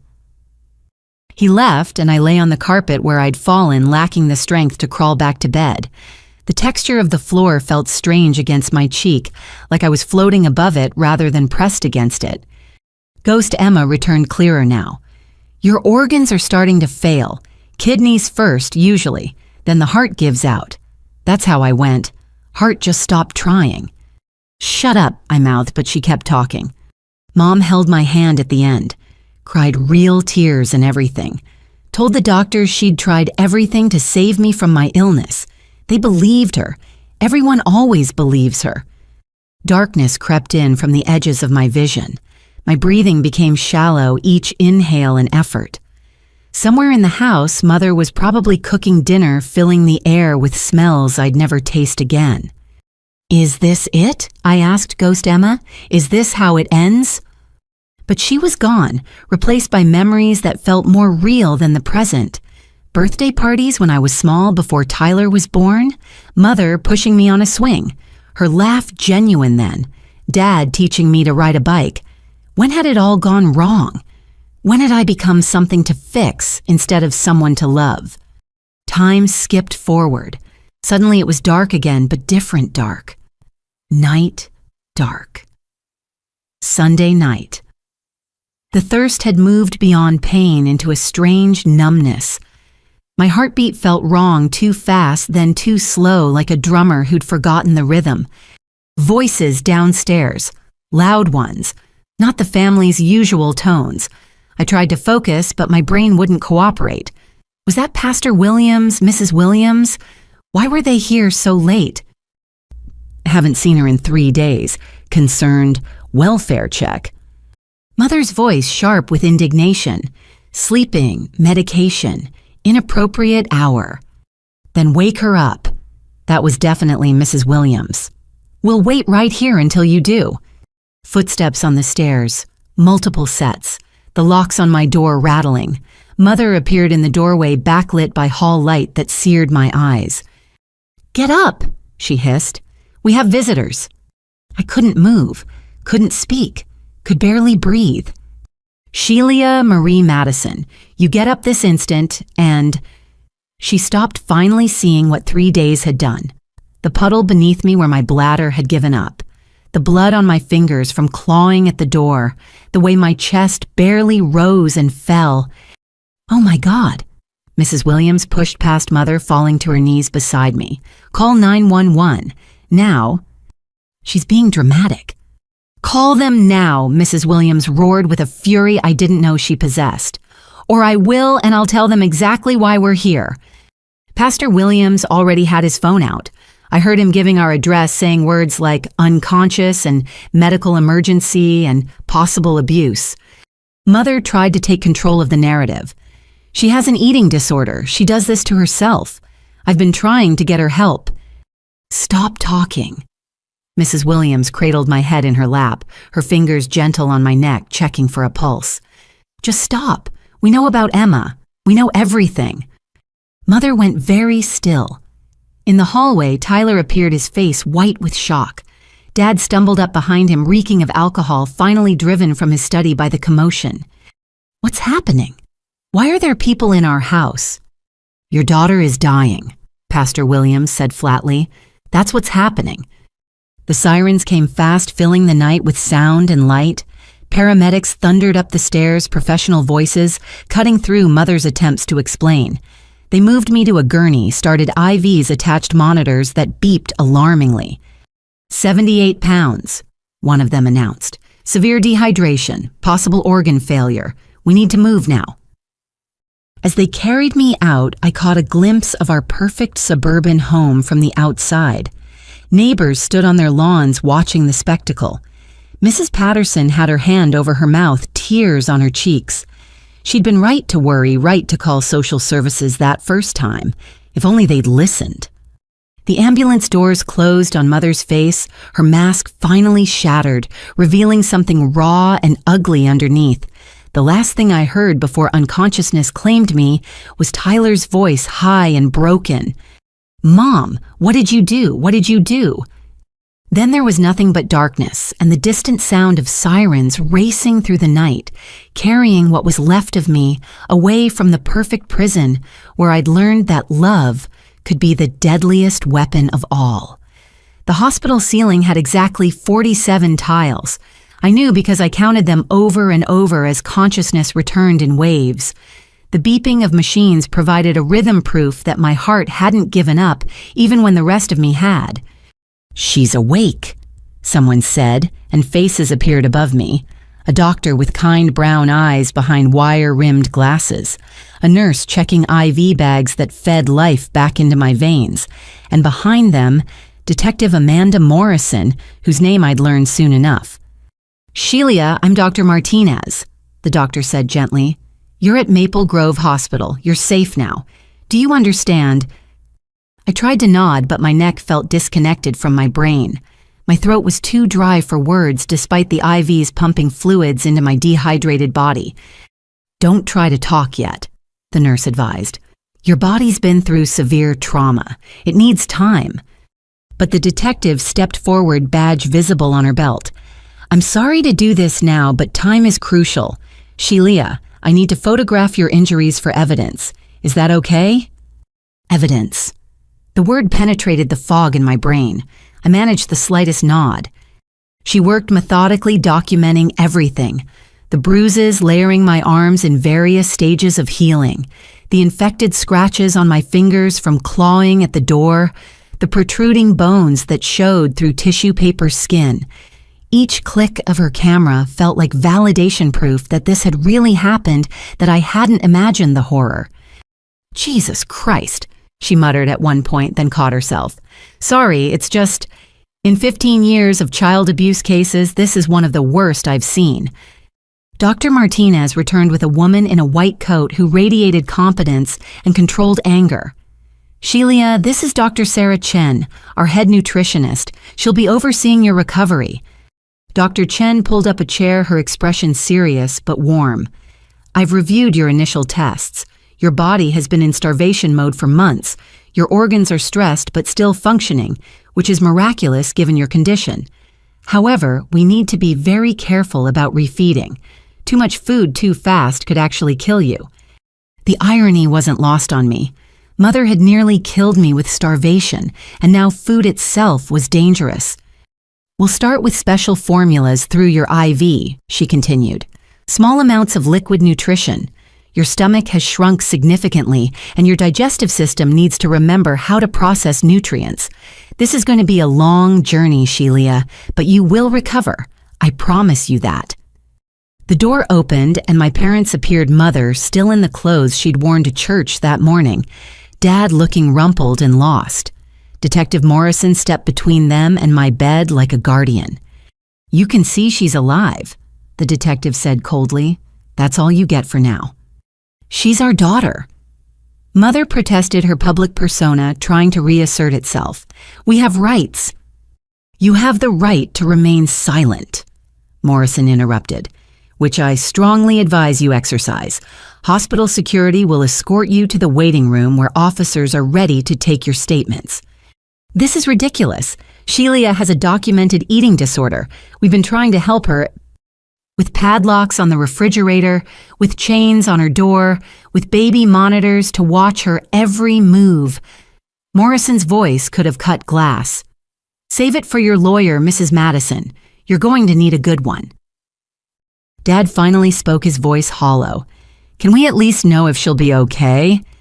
Dr. Martinez answered clinically. She's severely malnourished with multiple vitamin deficiencies, dehydration, and signs of refeeding syndrome. There's evidence of repeated head trauma and various stages of healing bruises. Her condition is critical, but stable. See, Mother latched onto his words. She's stable. This is all being blown out of proportion. Get out. The voice came from me, barely a whisper, but loud enough to stop her mid-sentence. Get out. Mother's face went through several expressions before settling on wounded innocence. Sheila, sweetheart, you're confused. The trauma... Out. The word ripped from my damaged throat, bringing nurses running. Security appeared to escort my parents away. Mother maintained her composure until the door closed. Then I heard her voice rising in the hallway, shrill with indignation. Dad's quieter tones tried to calm her, still playing his enabling role even now. Detective Morrison sat where Dr. Chen had been. Sheila, I know you're exhausted, but I need to ask you a few questions. Your friends, the Williams, have shared some concerning information, including something about someone named Emma. Can you tell me about that? I looked at the IV in my hand, gathering strength. Then word by painful word, I told her about the overheard conversation, Mother's mention of mistakes she wouldn't repeat. Morrison took notes, her expression growing darker with each detail. We'll look into it, she promised. For now, focus on getting stronger.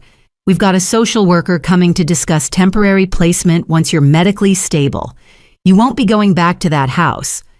After she left, I lay in the quiet room listening to machines breathe for me. Somewhere in this same hospital 17 years ago, Emma had probably lay in a similar bed, but she'd been returned to Mother's care, sent back to the prison that killed her. That wouldn't happen to me.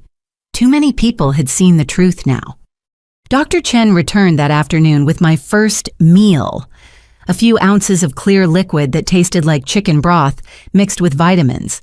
She sat with me as I sipped it slowly, monitoring my body's response. "Tell me about the weight monitoring," she said gently. "How often did your mother weigh you?"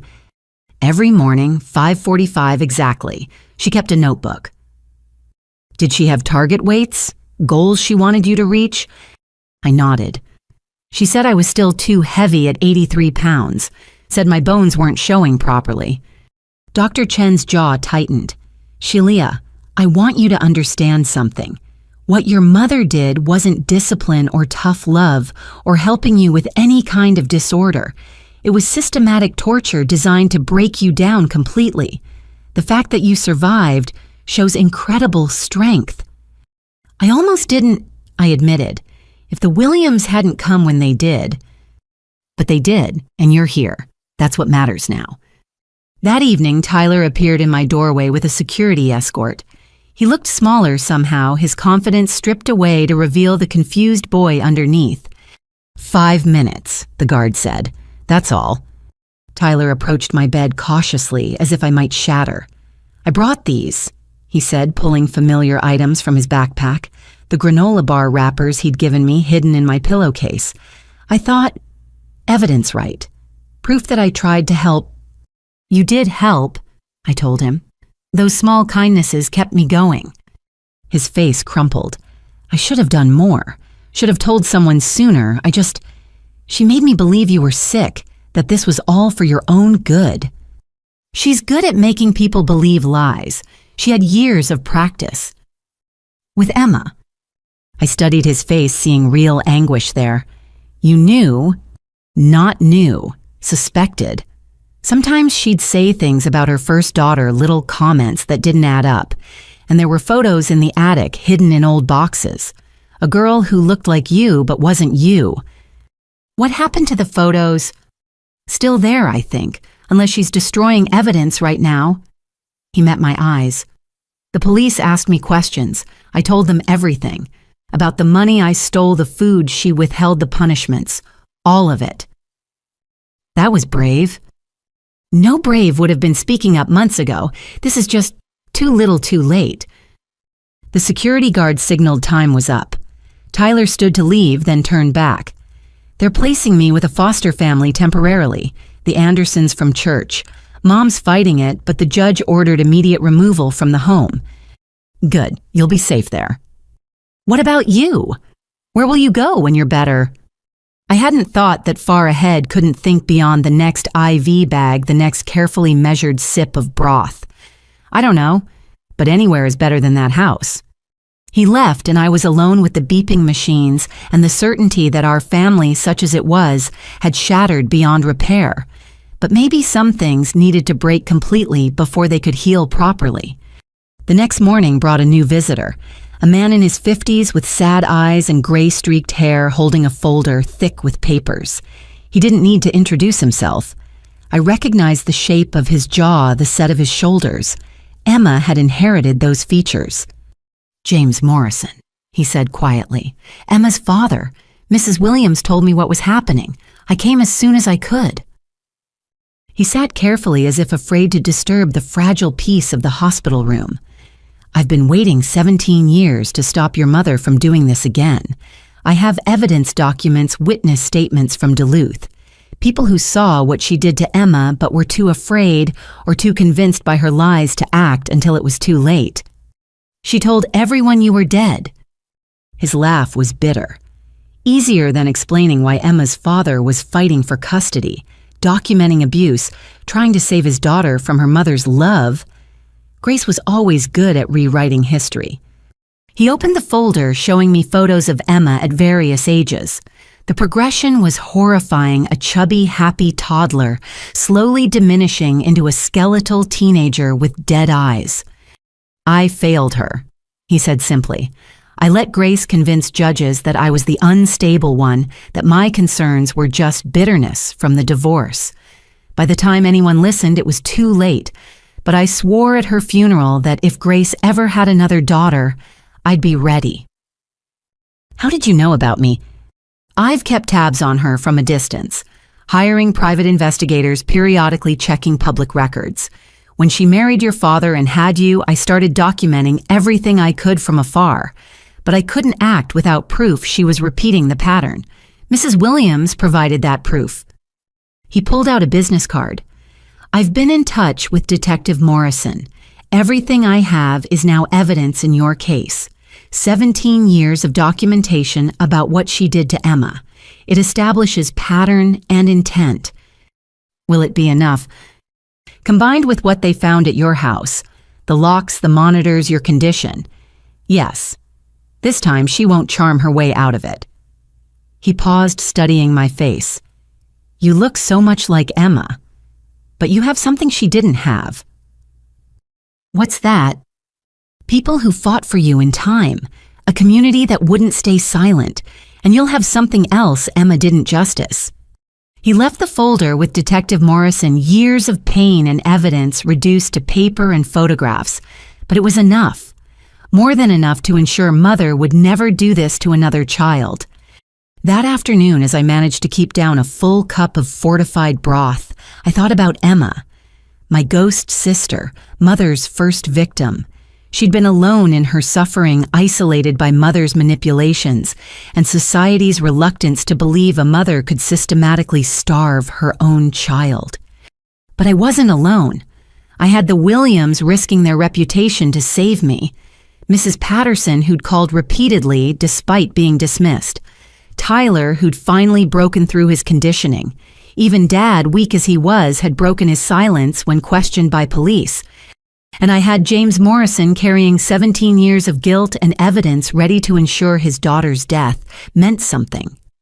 The hospital room filled with flowers over the following days, cards from classmates I hadn't seen in months, balloons from church members who'd suspected something was wrong but hadn't known how to help.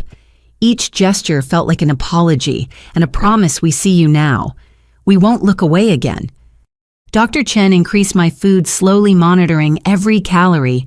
My stomach shrunken to the size of a walnut, cramped with each addition. But I welcomed the pain. It meant I was alive, that my body was remembering how to be human again. Tomorrow we'll try soft solids, she announced proudly. Maybe some mashed potatoes. Would you like that? I started crying. Not from sadness, but from the simple promise of mashed potatoes, of choices about food that were mine to make. Dr. Chen held my skeletal hand while I sobbed, understanding without words that sometimes the smallest freedoms mean everything when you've had none at all. That night, I dreamed of Emma again. But this time, she wasn't a ghost. She was just a girl, 15 and healthy, eating ice cream in a park somewhere. She looked at me across whatever divide separates the living from the dead and smiled. Make it count, she said. Make all of it count. I woke to sunlight streaming through hospital windows and the promise of mashed potatoes, of justice, of a life beyond Mother's prison. It would be a long road back to myself, but I would walk it. For me, for Emma, for every child whose parents' love became a weapon turned inward. The machines beeped steadily, marking time in heartbeats, each one proof that I'd survived what was meant to destroy me, each one a small victory against the woman who'd birthed me twice, once in hope and once in hatred, and nearly killed me with both. Detective Amanda Morrison built her case like a prosecutor preparing for the trial of the century. She commanded a small conference room at the hospital, transforming it into a war room covered with timelines, photographs, and witness statements. I watched from my bed via video calls, still too weak to leave the medical floor, but determined to be part of my own justice. Your mother is claiming this is all a misunderstanding, Morrison explained during one of our sessions.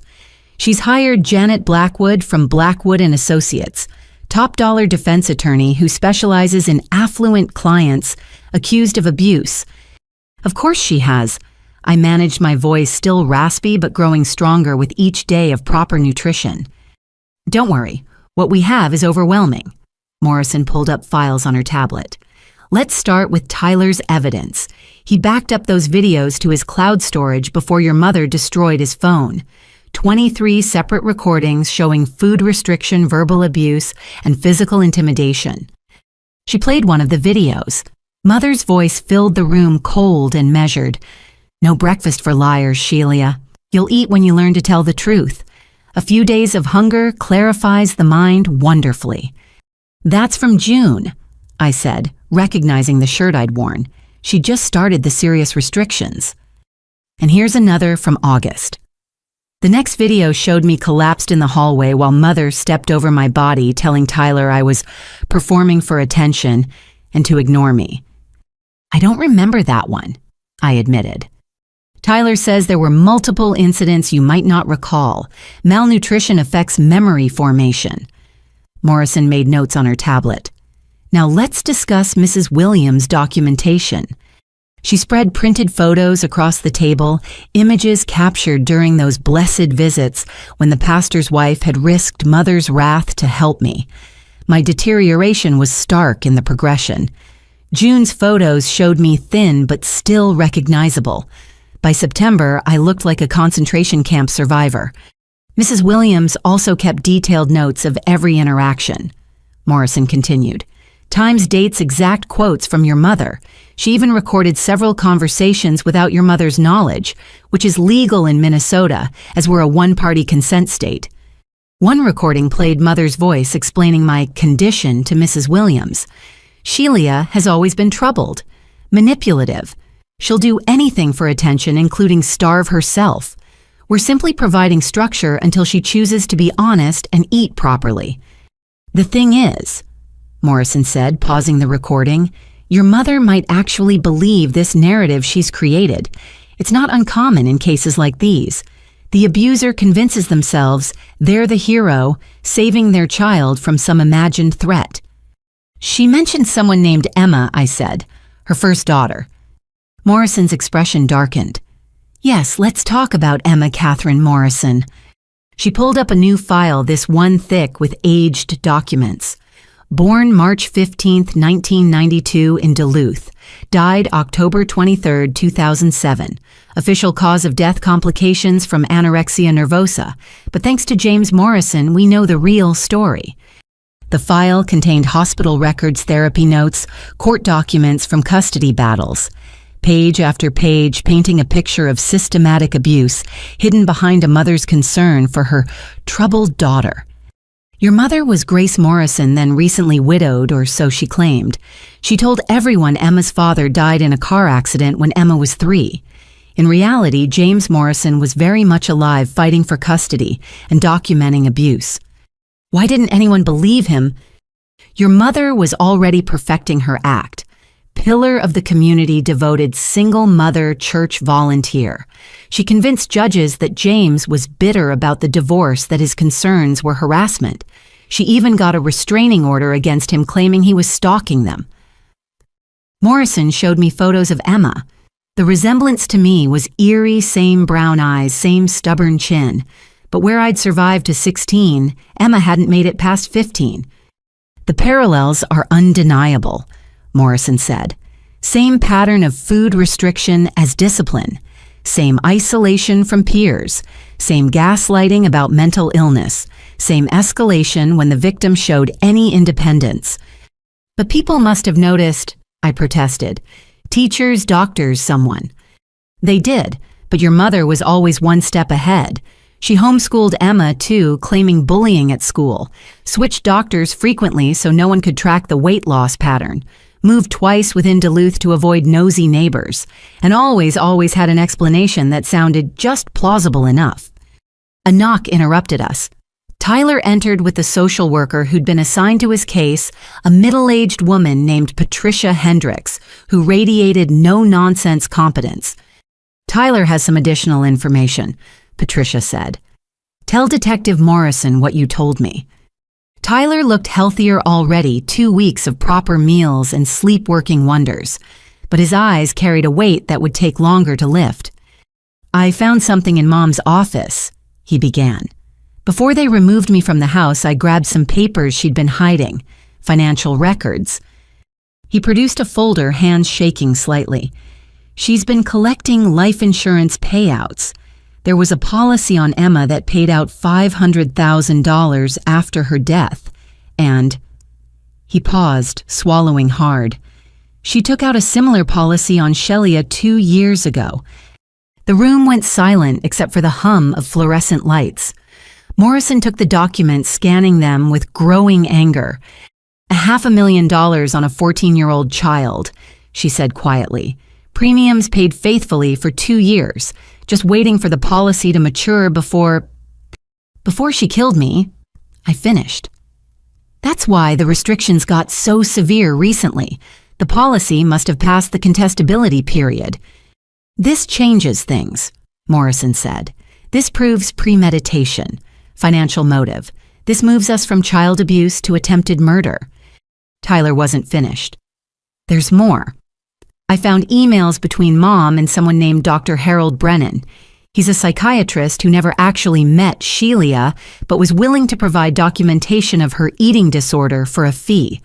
Mom was building a paper trail to explain what would happen when... He couldn't finish. Patricia put a comforting hand on his shoulder. You did the right thing bringing this forward, Morrison assured him. This evidence is crucial. Over the next days, Morrison's investigation widened. Mrs. Patterson provided security footage from her home system that happened to capture our backyard, showing me doing yard work in dangerous heat while visibly malnourished. Several neighbors came forward with concerns they'd suppressed, afraid of confronting the successful real estate agent.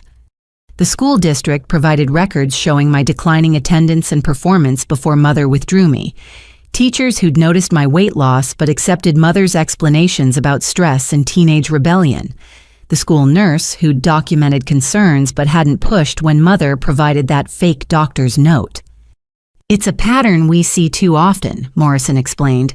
Abusers who are pillars of the community, who know how to work the system. Everyone has a piece of the puzzle, but no one sees the full picture until it's almost too late. Then came the breakthrough that would seal Mother's fate. Morrison had obtained a warrant for our house, and the search revealed horrors beyond even what I'd lived through. Hidden in the attic in boxes marked Christmas Decorations 1998, they found what James Morrison had suspected existed detailed journals Mother had kept about Emma. She documented everything. Morrison told me, her voice tight with disgust. Every pound lost, every punishment administered, every lesson taught. She was proud of her methods, saw herself as a pioneer in child rearing. There are entries about how other parents were too weak to properly discipline their children, how she alone understood what was necessary to correct a defective child. One entry dated just days before Emma's death was particularly chilling. Emma down to 72 pounds, still too heavy for her frame. She's fighting less now, which shows progress. Soon she'll be perfected, all the flaws burned away by proper discipline. I'm saving her from herself, even if she can't see it yet.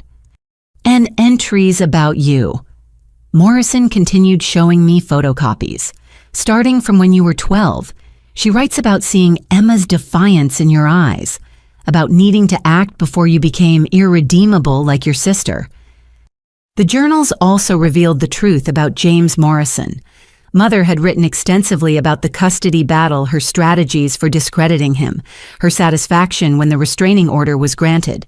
She'd even documented drugging Emma before court appearances to make her appear unstable, supporting Mother's claims about mental illness. This is a confession, Morrison said, written in her own hand across 20 years. She can't claim ignorance or misunderstanding. She knew exactly what she was doing. The investigation also uncovered a network of enablers. The fake psychiatrist Dr. Brennan, who'd provided documentation for a fee, a nurse at a walk-in clinic who'd been paid to falsify medical records, even a former social worker who'd been convinced to close cases without proper investigation. Your father is cooperating fully, Morrison informed me. He claims he didn't know the extent of the abuse, though that's hard to believe. He's agreed to testify against your mother in exchange for a lesser charge of child endangerment rather than conspiracy to commit murder. I felt nothing at this news. Dad's weakness had nearly cost me my life. His cowardice had definitely cost Emma hers. Whatever legal consequences he faced seemed insignificant compared to living with that knowledge. The media got wind of the story, of course. Real estate agent accused of starving daughter made for sensational headlines.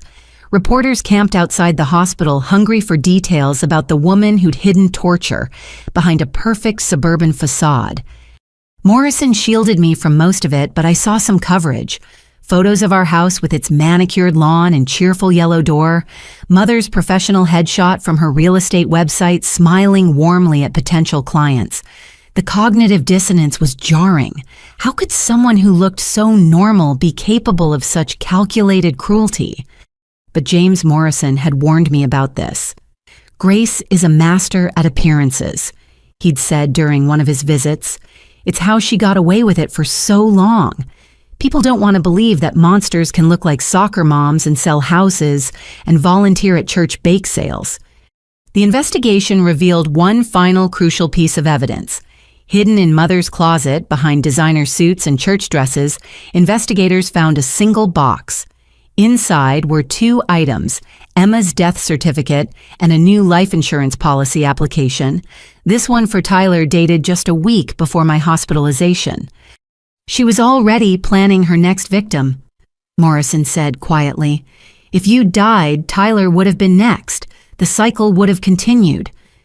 Tyler broke down completely when he learned this. All his certainty that he was the favored child, the good one, crumbled in the face of evidence that Mother's love had always been conditional and calculated. He'd simply been next in line. As the investigation concluded and prosecutors prepared their case, I lay in my hospital bed gaining weight ounce by precious ounce.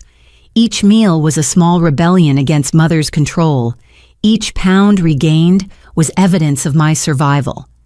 The final tally of evidence was staggering: 23 videos from Tyler, 47 photos from Mrs. Williams, hours of audio recordings, financial documents proving motive, medical records showing systematic starvation, witness statements from neighbors, teachers, church members, Emma's history providing pattern and precedent, and Mother's own journals, 20 years of documented abuse written in her perfect penmanship.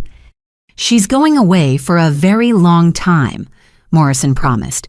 Multiple charges, including attempted murder, child abuse, insurance fraud, and conspiracy. The prosecutor is confident we'll get convictions on all counts. But more importantly than Mother's fate was my own. Surviving wasn't enough. I needed to rebuild, and that would prove to be its own challenge, one that would require more strength than simply enduring hunger. The investigation had revealed the truth. Now came the harder task, learning to live with it. The video deposition took place in a hospital conference room converted into a makeshift courtroom. I sat propped in a wheelchair, still too weak to stand for long periods, but determined to face Mother one last time before the criminal trial. She appeared on the screen from the county jail orange jumpsuit, replacing her usual real estate blazer, hair flat, without her expensive styling tools. Even in prison, she tried to control the narrative. This is all a terrible misunderstanding. She began addressing the camera more than the prosecutor. I've been a devoted mother trying to help a troubled child. Shalia has always had issues with food, with honesty, with... Mrs. Madison, the prosecutor interrupted. We're not here for opening statements. Please answer only the questions asked. Mother's jaw tightened, but she nodded. For 2 hours, I watched her weave lies with truth, creating a version of reality where she was the victim. According to her, I'd been secretly bulimic, sneaking food and purging. The locks were to protect me from myself. The monitoring was for my safety. Every cruelty reframed as care. What about Emma? The prosecutor finally asked. Your first daughter who died under remarkably similar circumstances. Mother's mask slipped for just a moment, revealing something raw underneath. Emma was sick. I tried everything to save her, but she refused help. Her death destroyed me. When I saw Shalia heading down the same path, I couldn't bear to lose another daughter. So you starved her. I provided structure and discipline to combat her self-destructive behaviors. You kept journals documenting every pound lost, every punishment. Those don't sound like the actions of a concerned mother. Documentation was recommended by the therapists I consulted. Keep track of patterns, behaviors, progress. Which therapists? We found no record of Sheila seeing any mental health professionals.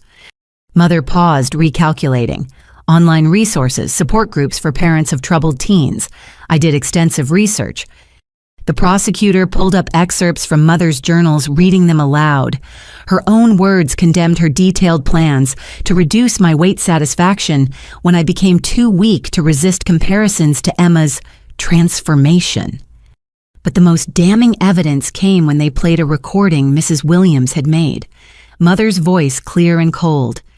Emma reached 72 pounds before her heart gave out. Sheila's stronger. She can go lower. I was speaking hypothetically, Mother insisted. Taken out of context. The context, the prosecutor said, was you explaining to Mrs. Williams why you weren't concerned about Sheila's weight loss. This wasn't hypothetical. This was you using your dead daughter as a benchmark for how far you could push your living one. Mother's lawyer tried to object, but the damage was done. Her carefully constructed narrative was crumbling, and everyone could see it. Then came the revelation that changed everything. Mrs. Madison, we've been in contact with Emma's father, James Morrison. He's provided documentation that contradicts your version of events. Would you like to revise your statement about his death? Mother went very still. I don't know what you mean. You told everyone, including your current husband, that James died in a car accident when Emma was 3. But he's very much alive. He's been documenting your actions for 17 years.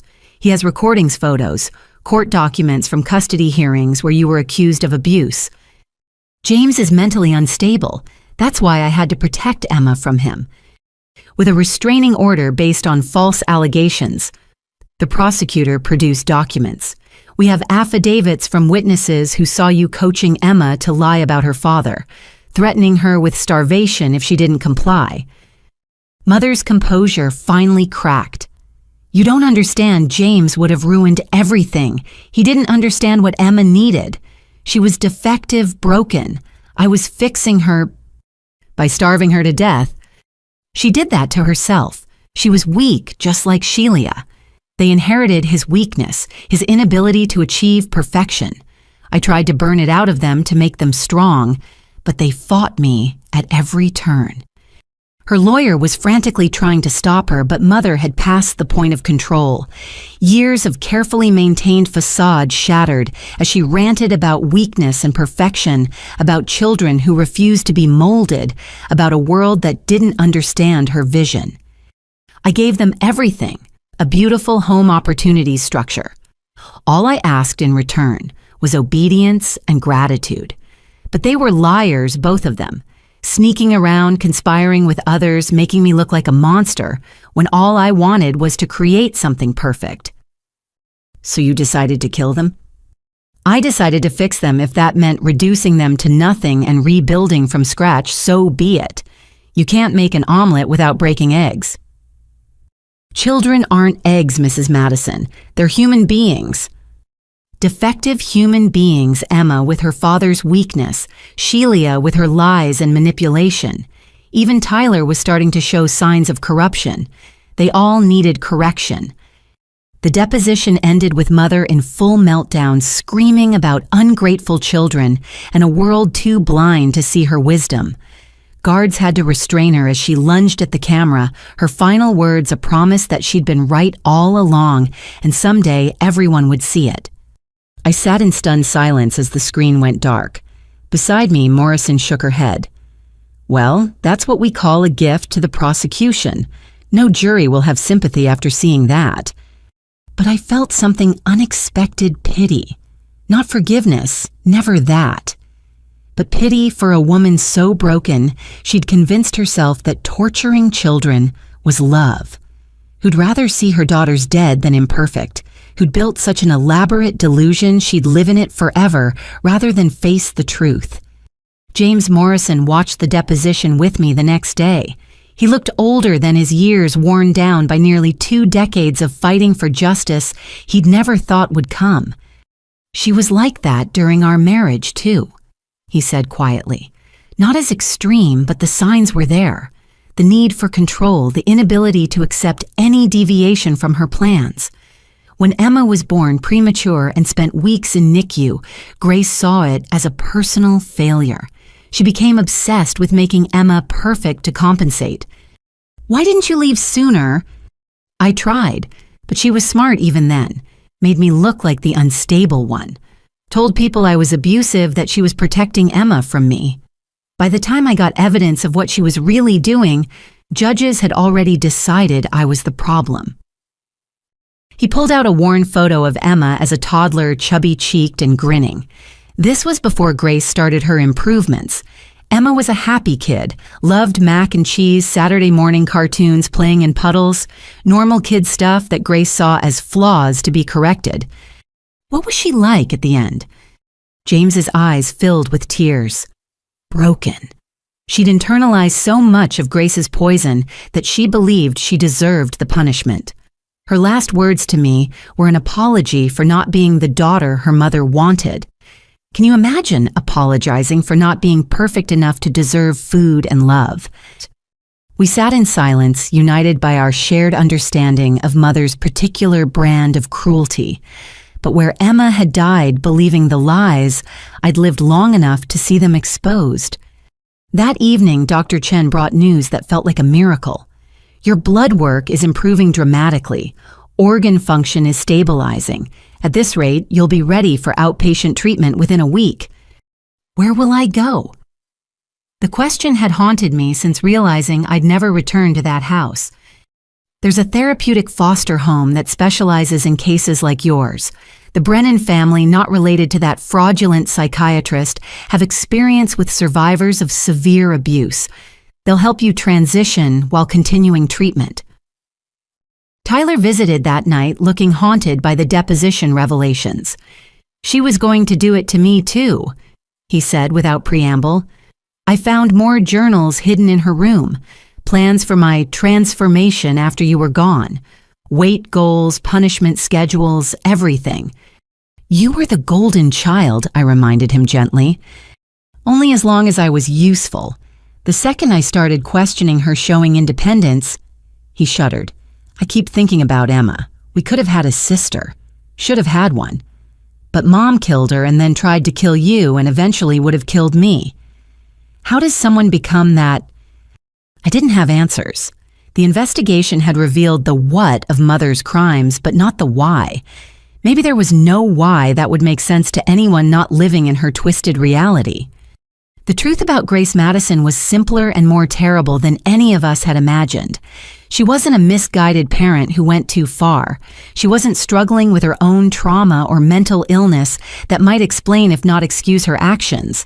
She was a predator who'd found the perfect hunting ground, her own family, where her authority was absolute and her victims had nowhere to run. The investigation had one final revelation.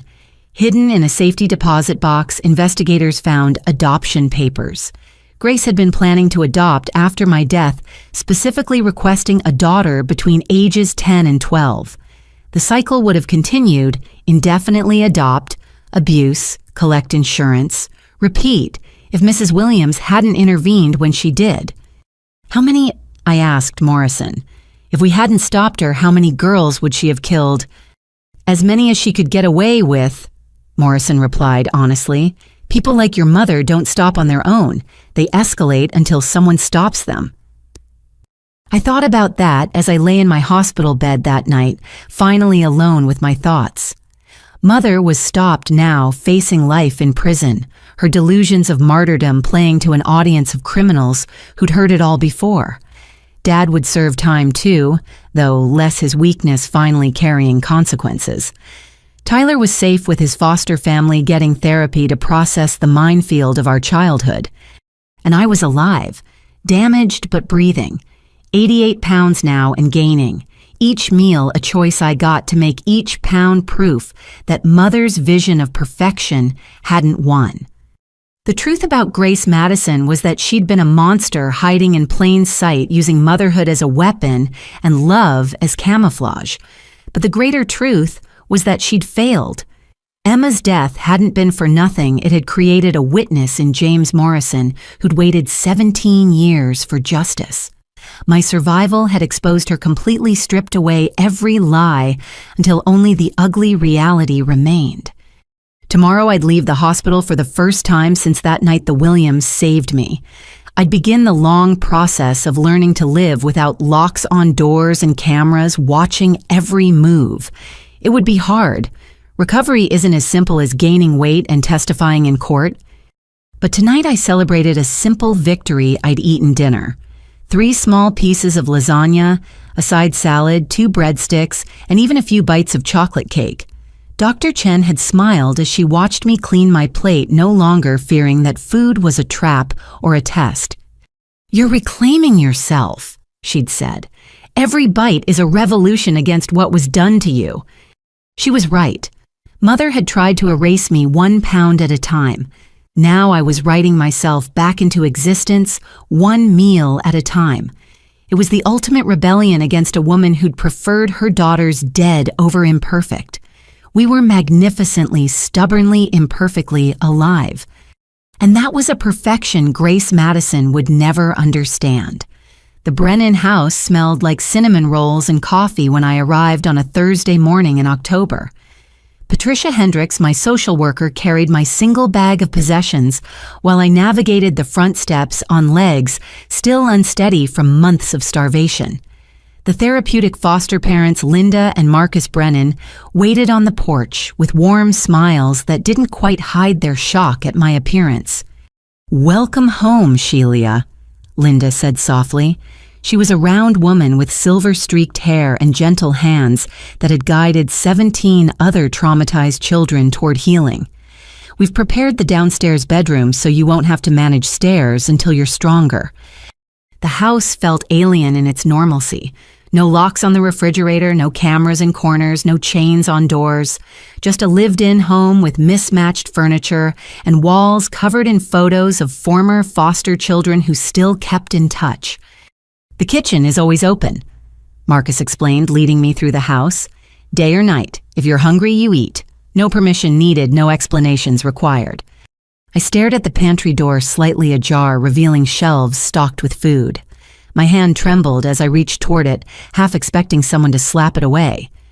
"It's okay," Linda assured me. "This is going to take time to feel normal. There's no rush."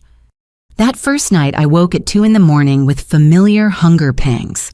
For months, these had been my constant companion, but now I could do something about them. I crept to the kitchen, still moving silently from habit, and found Marcus sitting at the table with a cup of tea. "Couldn't sleep either?" he asked casually. "Linda baked extra cinnamon rolls. They're in the container on the counter." I took one, then looked at him fearfully. "Just one?" "Take as many as you want, sweetheart. That's what they're there for." I ate 3 rolls, slowly savoring each bite, while Marcus read his book, pretending this middle-of-the-night feast was perfectly normal. Maybe in this house it was. The next morning brought my first meeting with Jennifer Brooks, the attorney who'd taken my case pro bono after seeing the media coverage. She arrived in a sharp suit that reminded me painfully of Mother's real estate attire, but her eyes held a fierceness that was entirely different. "I specialize in cases like yours," she explained, spreading documents across the Brennan's dining table. "Children failed by systems meant to protect them. Your mother had 23 different complaints filed against her over the years from neighbors, teachers, that first social worker. Every single one was dismissed or minimized." 23. I couldn't hide my shock. That many people suspected. "And yet you nearly died because no one connected the dots. That's what we're going to address. Not just criminal charges against your parents, but civil action against the agencies that failed to protect you."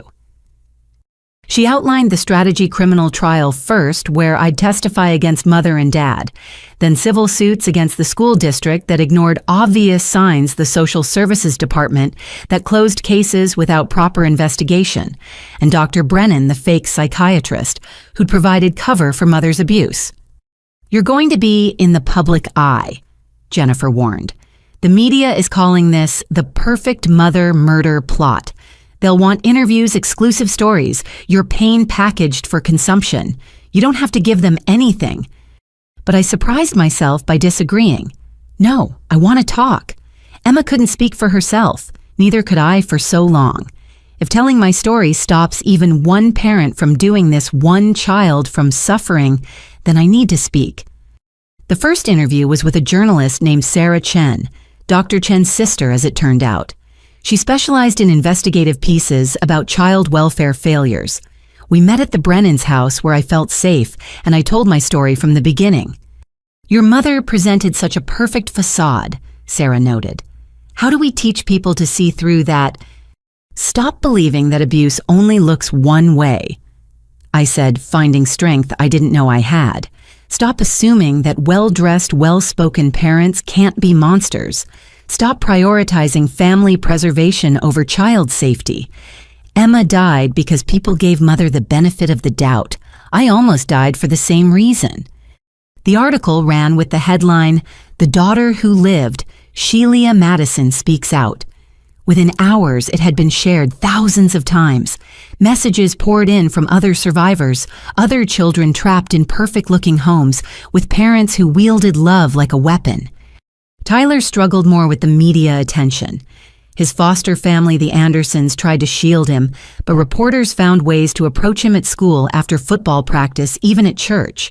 He finally agreed to one interview sitting beside me on the Brennan's couch, our shared trauma making us siblings in a way blood never had. I was the golden child, he admitted to the camera. I thought that made me safe, but I found evidence that she was planning the same thing for me. The only reason I'm alive is because Shelia survived long enough to expose everything. Do you blame her? The interviewer asked. Your mother... Tyler's jaw clenched. I blame her for everything. For killing Emma, for nearly killing Shelia, for making me complicit through my silence, for making me believe lies about my own sister. That's not motherhood. I don't even have words for what that is. The criminal trial began in January. By then I'd gained 25 pounds and could walk without assistance, though I still tired easily. Jennifer had prepared me thoroughly, but nothing could ready me for seeing Mother again. She'd lost weight in jail, her carefully maintained appearance crumbling without access to her arsenal of beauty products. But her eyes remained the same, cold, calculating, utterly convinced of her own righteousness. She looks smaller, I whispered to Jennifer. That's because you're stronger, she replied. The prosecution presented their case methodically. Tyler's videos played on courtroom screens, showing Mother's cruel pronouncements about food and punishment. My hospital photos drew gasps from the jury's skeletal limbs, protruding ribs, the body of a concentration camp victim in suburban Minnesota. Mrs. Williams testified about her months of documentation, her voice breaking as she described watching me deteriorate while feeling powerless to intervene faster. I pray every night for forgiveness, she said, for not acting sooner, for not pushing harder. I let politeness nearly cost a child's life. James Morrison took the stand with 17 years of evidence about Emma. He presented journals, medical records, correspondence with lawyers and child services. His testimony painted a picture of a woman who'd refined her methods over decades, learning from each failed attempt to hide abuse. She killed my daughter, he stated flatly, and she was days away from killing Shelia. This wasn't mental illness or misguided parenting. This was calculated, deliberate torture designed to maintain absolute control. When Dad testified as part of his plea agreement, he couldn't meet my eyes. He detailed Mother's methods, the gradual escalation, his own cowardice in facing the truth. I told myself it was discipline, he admitted. That Grace knew best about raising children.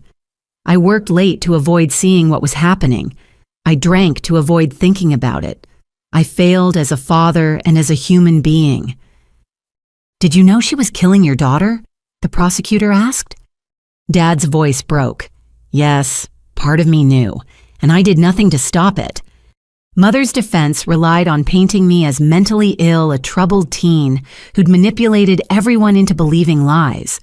Her attorney presented carefully selected excerpts from her journals, trying to reframe documentation of abuse as concerned note-taking about a sick child.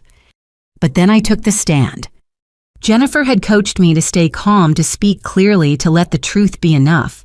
But facing Mother across that courtroom, seeing her lips pursed in familiar disapproval, I felt 16 again, starving and desperate for approval that would never come. "Tell us about the last 3 days," the prosecutor prompted gently, "the lock-in that led to your hospitalization."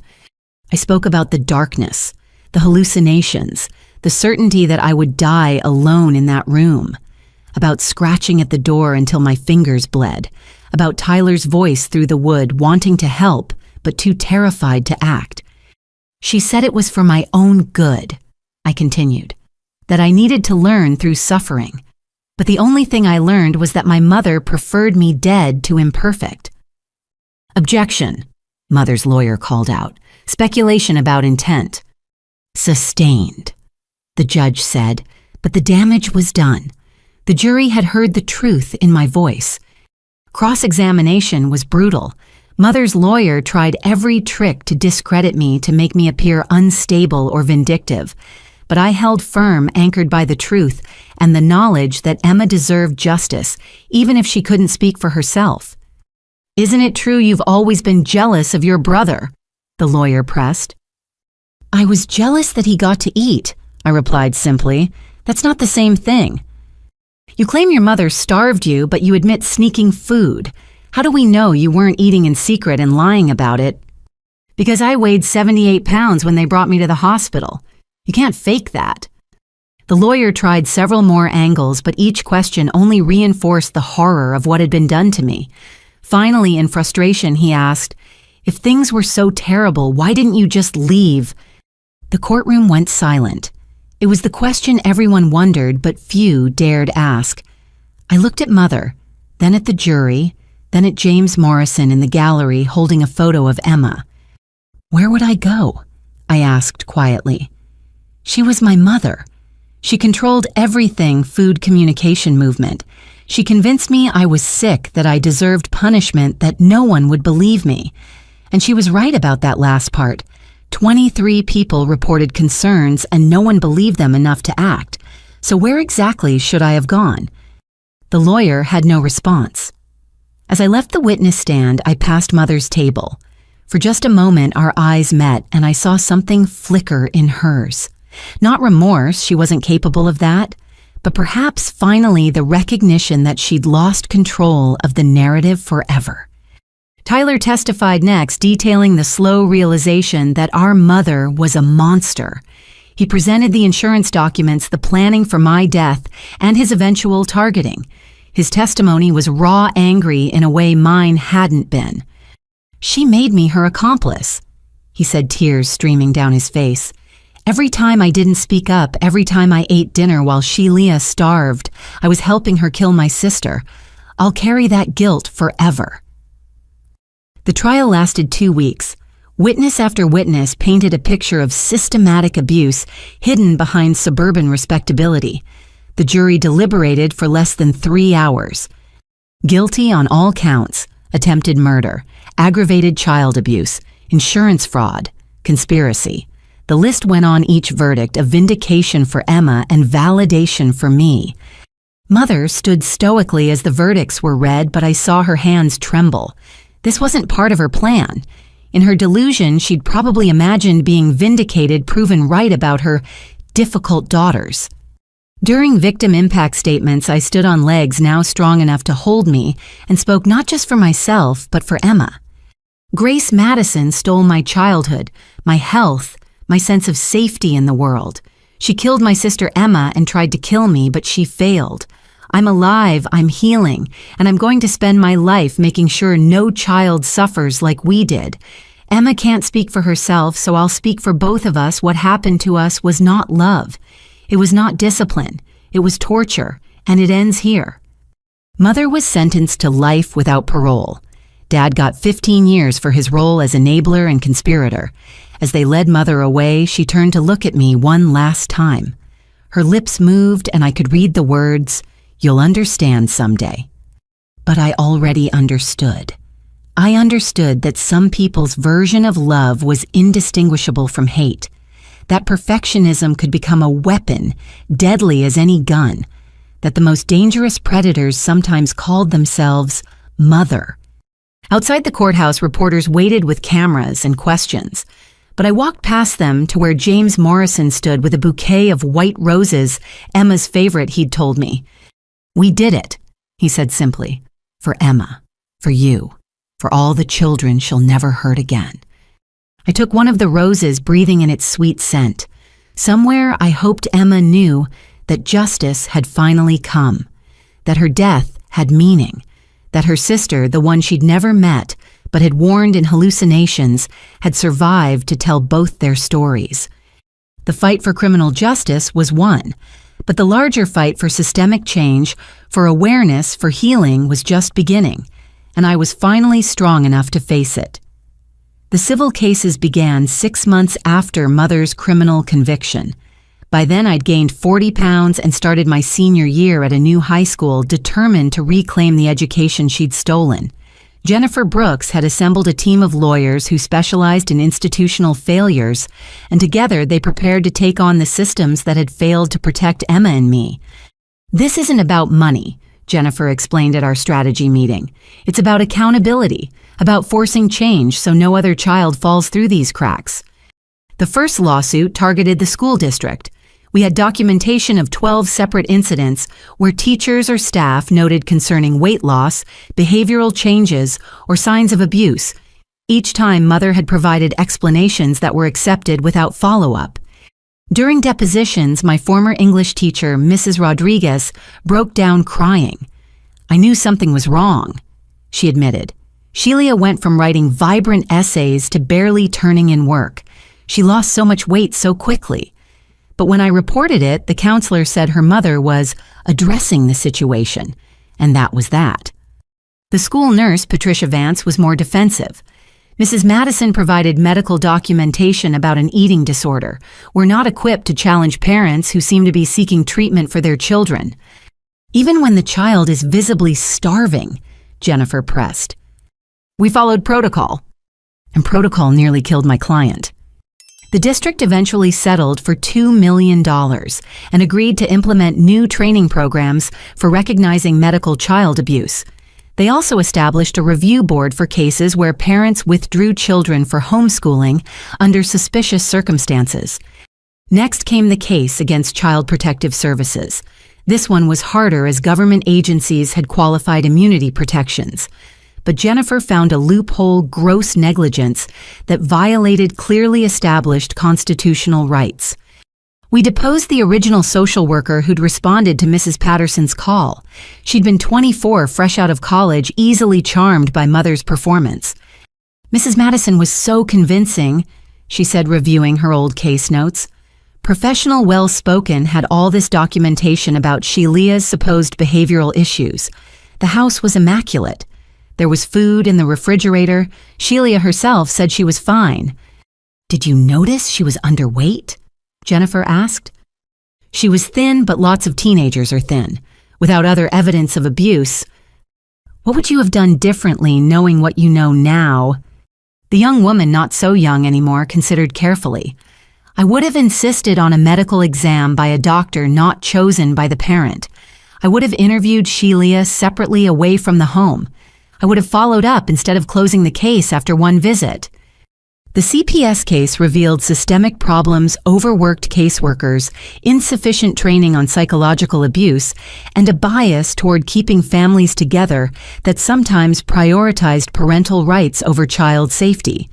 The agency settled for $800,000 and committed to hiring additional workers and implementing new protocols for cases involving food restriction.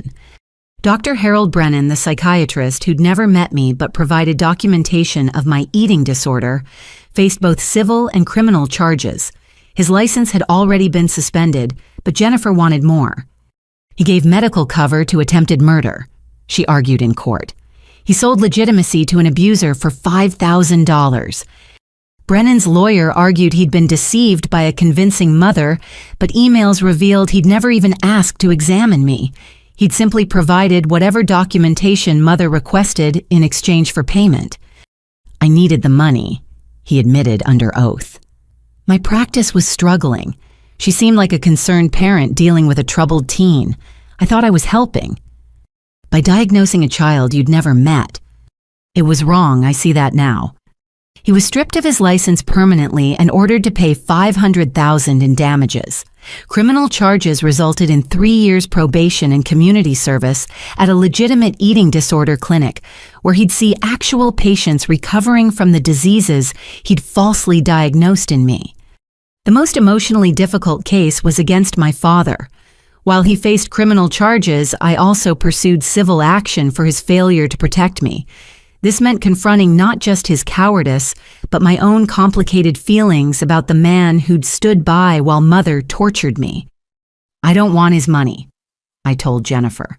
I want him to publicly acknowledge what he did or didn't do.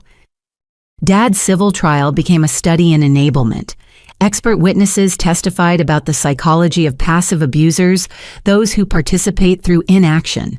Dad took the stand looking decades older than his 50 years hands shaking as he held a prepared statement.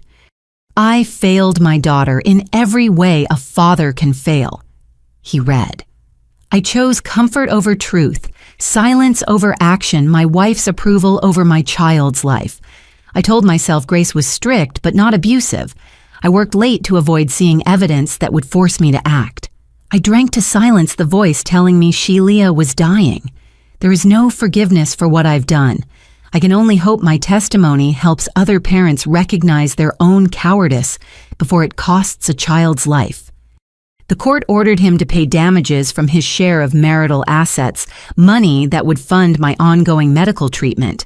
But more importantly, his public admission became part of the record, a warning to other enabling parents. The media coverage of the civil trials sparked national conversation about institutional failures in child protection. I testified before a state legislative committee considering new laws named after Emma and me. The Madison-Morrison Child Protection Act would require medical examinations by independent doctors when abuse was suspected, mandatory follow-up visits for all CPS cases involving weight loss, criminal penalties for medical professionals who provide false documentation, extended statute of limitations for survivors of child abuse to pursue civil remedies, funding for specialized training on medical child abuse. My sister Emma died because everyone gave our mother the benefit of the doubt, I told the legislators. I nearly died for the same reason.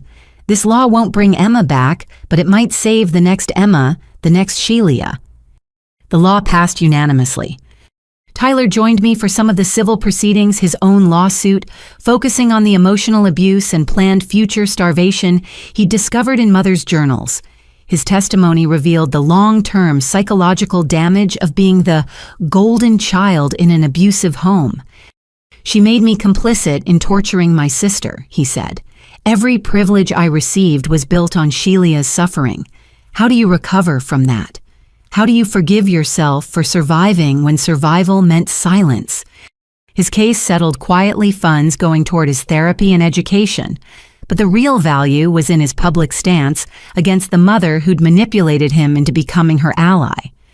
The civil trials also revealed heroes we hadn't known about. A janitor at my school who'd repeatedly reported concerns only to be ignored. A grocery store clerk who'd noticed Mother buying food Tyler liked while denying me basics. A pediatrician who'd questioned Mother's doctor shopping and been threatened with a lawsuit for harassment. So many people tried to help, I told Jennifer after reading through the depositions. They just weren't heard. That's what we're changing, she assured me, making sure those voices can't be ignored anymore. The final civil case was against Mother's insurance company, which had issued policies on both Emma and me. Jennifer argued they should have seen the red flags a mother insuring children for amounts far exceeding normal coverage, previous payouts for a child's death under suspicious circumstances. Insurance fraud resulting in child murder isn't a new scheme, Jennifer told the court. Companies have a responsibility to flag suspicious patterns. They failed that responsibility. The insurance company settled for an undisclosed amount and implemented new review procedures for policies on minors. It felt like a small victory, but every systemic change mattered. Throughout the legal battles, I lived with the Brennans, slowly reclaiming my life. I attended school, catching up on missed education. I made friends who knew my story but didn't define me by it. I learned to eat without fear, to sleep without checking for locks on doors, to exist without constant surveillance. The legal victories funded extensive medical treatment. Specialists worked to repair damage from prolonged starvation, weakened bones, damaged organs, hormonal imbalances that might affect my ability to have children someday. Each doctor's visit reminded me how close I'd come to joining Emma. "Your body is remarkably resilient," Dr. Martinez told me at a follow-up appointment. "But there's permanent damage. You'll need monitoring for life. Supplements, careful nutrition management, possible interventions as you age. Your mother stole more than your childhood. She stole decades of future health." The legal battles also brought unexpected connections. Other survivors reached out, sharing their stories of parents who'd weaponized love. We formed a support network, understanding each other in ways well-meaning therapists couldn't. One message particularly moved me. A woman named Claire wrote, "My mother did the same thing in the 80s. No one believed me. I survived barely, but spent decades thinking I was alone. Seeing you fight publicly, forcing accountability, you're healing more people than just yourself." The lawsuits concluded 2 years after they began. By then I was in college studying social work with a focus on child advocacy. The settlement money meant I could afford any school, but I chose a state university with an excellent program in systemic reform. At the final press conference, Jennifer summarized what we'd achieved. $37 million in settlements, new laws protecting children, systemic reforms in education, child services and health care, public awareness that abuse doesn't always look like bruises and broken bones. Shelia Madison didn't just survive, she's ensured other children will too. But I knew the real victories weren't in dollar amounts or policy changes. They were in the emails from parents who'd recognized concerning patterns and intervened, in the teachers who'd pushed harder when something seemed wrong, in the children who'd found courage to speak up because they'd heard my story. Mother remained in prison unrepentant. She sent letters, occasionally dense missives about her persecution and my ingratitude. I had them forwarded to my lawyer unopened. Dad served his time quietly, sending his own letters of apology. I also didn't read. Some bridges were too thoroughly burned to rebuild. Tyler and I maintained a cautious relationship bound by shared trauma, but divided by our different roles in Mother's sick drama. He struggled more than I did in some ways, carrying guilt. I tried to tell him wasn't his to bear.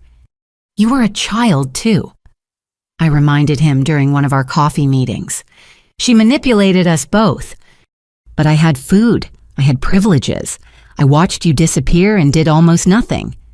You saved my life with those granola bars, with that 911 call. That's not nothing." We were rebuilding ourselves and our sibling relationship from scratch without Mother's poison influence. It was slow work, but worthwhile. The legal battles had provided justice and systemic change. But healing, real healing, happened in smaller moments. In choosing what to eat for breakfast without fear. In sleeping through the night without nightmares. In trusting that love didn't have to hurt. Justice had been served. Now came the harder work of learning to live. The message arrived on a Tuesday evening while I was studying for my advanced child psychology midterm. The sender's name made me pause Lauren Mitchell with a subject line reading, "I was your mother's patient, 1999-2002. I almost deleted it. 2 years into college, I'd learned to filter the steady stream of messages from conspiracy theorists, true crime obsessives, and people who projected their own trauma onto my story. But something made me open this one. Dear Shelia, I've written and rewritten this message 100 times. My name is Lauren Mitchell, and your mother was my real estate agent when my family moved to Minnesota in 1999. I was 12. By 2002, I weighed 91 pounds, and my parents were convinced I had an eating disorder because that's what Grace Madison told them. I need you to know you saved my life. When your story broke, I finally understood what happened to me. I wasn't crazy. I wasn't making it up. Grace Madison systematically convinced my parents to starve me, and I've spent 20 years thinking it was my fault. If you're willing, I'd like to meet. I have documentation that might help other survivors. Lauren. I sat staring at the screen, my half-eaten dinner forgotten. Another victim. How many more were out there? I forwarded the email to Jennifer Brooks, who immediately took action. Within a week, she'd arranged a meeting at her office, a safe space where Lauren and I could share our parallel experiences. Lauren was 35 now, a successful pediatric nurse who dedicated her career to protecting children. But when she walked in, I saw the shadow of the 12-year-old girl Mother had targeted. "You look like Emma," she said quietly. Grace showed me pictures of her perfect daughter who died. Said I could be perfect too if I followed her guidance. Her story unfolded like a nightmare variation of my own. Mother had befriended Lauren's parents during their home search, identifying their insecurities about raising a daughter in a new city. She'd positioned herself as a mentor, a successful woman who'd raised a perfect child and could guide them. "It started with comments about my baby fat," Lauren explained. "How I'd have trouble making friends at a new school if I wasn't presentable. My parents were anxious about the move, wanting me to fit in. Grace offered to help with my transformation." The methods were chillingly familiar restricted meals disguised as healthy eating exercise regimens that bordered on torture, constant weigh-ins with Mother supervising. But the crucial difference was that Lauren's parents were unwitting accomplices, not enablers like Dad. She convinced them I was sneaking food, lying about exercise, manipulating them. She'd point out behaviors that were completely normal, like being tired after school, as signs of my disorder. They trusted her completely. Lauren had documentation emails from Mother with detailed meal plans, exercise schedules, and psychological manipulation disguised as advice. Photos showing her weight loss progression. Medical records from doctors Mother had recommended who'd confirmed the eating disorder diagnosis without proper examination. The breaking point came when I fainted at school. Lauren continued. A different doctor, one Grace hadn't recommended, ran comprehensive tests. He found evidence of systematic starvation and threatened to call CPS. My parents were horrified when they realized what they'd been doing to me. What happened then? We moved again, left Minnesota immediately. My parents were terrified of being arrested, of losing me. We never spoke about it again. They convinced themselves it had been a misunderstanding, that they'd just been overzealous about healthy eating. But I knew the truth. Grace Madison had tried to kill me, and she'd used my own parents as weapons. Jennifer had been taking notes throughout. "Lauren, would you be willing to go public with this? It establishes a pattern beyond Emma and Sheila. Shows this was her method for decades." Lauren nodded firmly. "I've been silent for 20 years. When I saw Sheila on the news testifying so bravely, I knew I couldn't hide anymore." Her revelation opened floodgates. Jennifer set up a secure email address for potential victims, and within a month we'd heard from 17 other families. Not all were as severe as Lauren's case. Some had recognized Mother's manipulation early and cut ties. But the pattern was consistent. Mother identifying vulnerable families, positioning herself as an expert, systematically destroying children's relationships with food and their own bodies. One case stood out. Maria Gonzalez had been 8 when her family bought a house from Mother in 2005. Too young to be a primary target, but Mother had planted seeds. "She told my mom I was getting chunky," Maria wrote. "Said American food was making me fat and I'd be bullied in school. She gave my mom diet plans for an 8-year-old. My mom followed them for a few weeks before my dad found out and went ballistic. He threatened to report Grace to her real estate company. We never heard from her again." Maria's father had kept the diet plans, horrifying documents prescribing fewer than 800 calories a day for a growing child. He'd also recorded a voicemail where Mother warned about the dangers of letting children become undisciplined with food. Tyler joined me for some of these meetings with survivors. He'd initially resisted, not wanting to hear more evidence of Mother's evil, but eventually realized he needed to understand the full scope to heal. She had a type, he said after meeting Lauren. Girls who looked like Emma, families new to the area, parents who were insecure. I wasn't her biological son, I was bait. The perfect child to show what her methods could achieve. The survivors formed an informal support group. We met monthly, sometimes in person, sometimes virtually. Ages ranged from 21 to 42, but our experiences were eerily similar. Mother had refined her approach over decades, learning from each attempt. Dr. Patricia Wong, a psychiatrist specializing in institutional abuse, joined our group as an advisor. What Grace Madison did was essentially create a cult of one, she explained. She positioned herself as the sole authority on child-rearing isolated families from other perspectives and used sophisticated psychological manipulation to maintain control. The media attention from Lauren's story led to more revelations. Former neighbors from Mother's various addresses came forward with observations they'd dismissed at the time. Real estate colleagues recalled her fixation on clients' children, her unsolicited advice about parenting. One former co-worker, Janet Price, provided crucial insight. Grace was obsessed with this book from the 70s about training children through food control. She'd quote from it, constantly said modern parents were too soft. When her daughter Emma died, she blamed everyone but herself, said society had undermined her methods. We tracked down the book, Perfection Through Discipline, A Parent's Guide to Raising Exceptional Children, by Dr. Richard Hawthorne, published in 1973. It advocated extreme measures, including starvation as correction, isolation as reflection time, and complete parental control over every aspect of a child's life. Jennifer's research revealed Dr. Hawthorne had lost his license in 1981 after 3 children died following his methods. But his book had gone underground, passed between like-minded parents who believed in breaking children's spirits to rebuild them. This gives us context for Grace's delusions, Jennifer explained. She wasn't operating in a vacuum. She was part of a hidden network of abusers who validated each other's methods.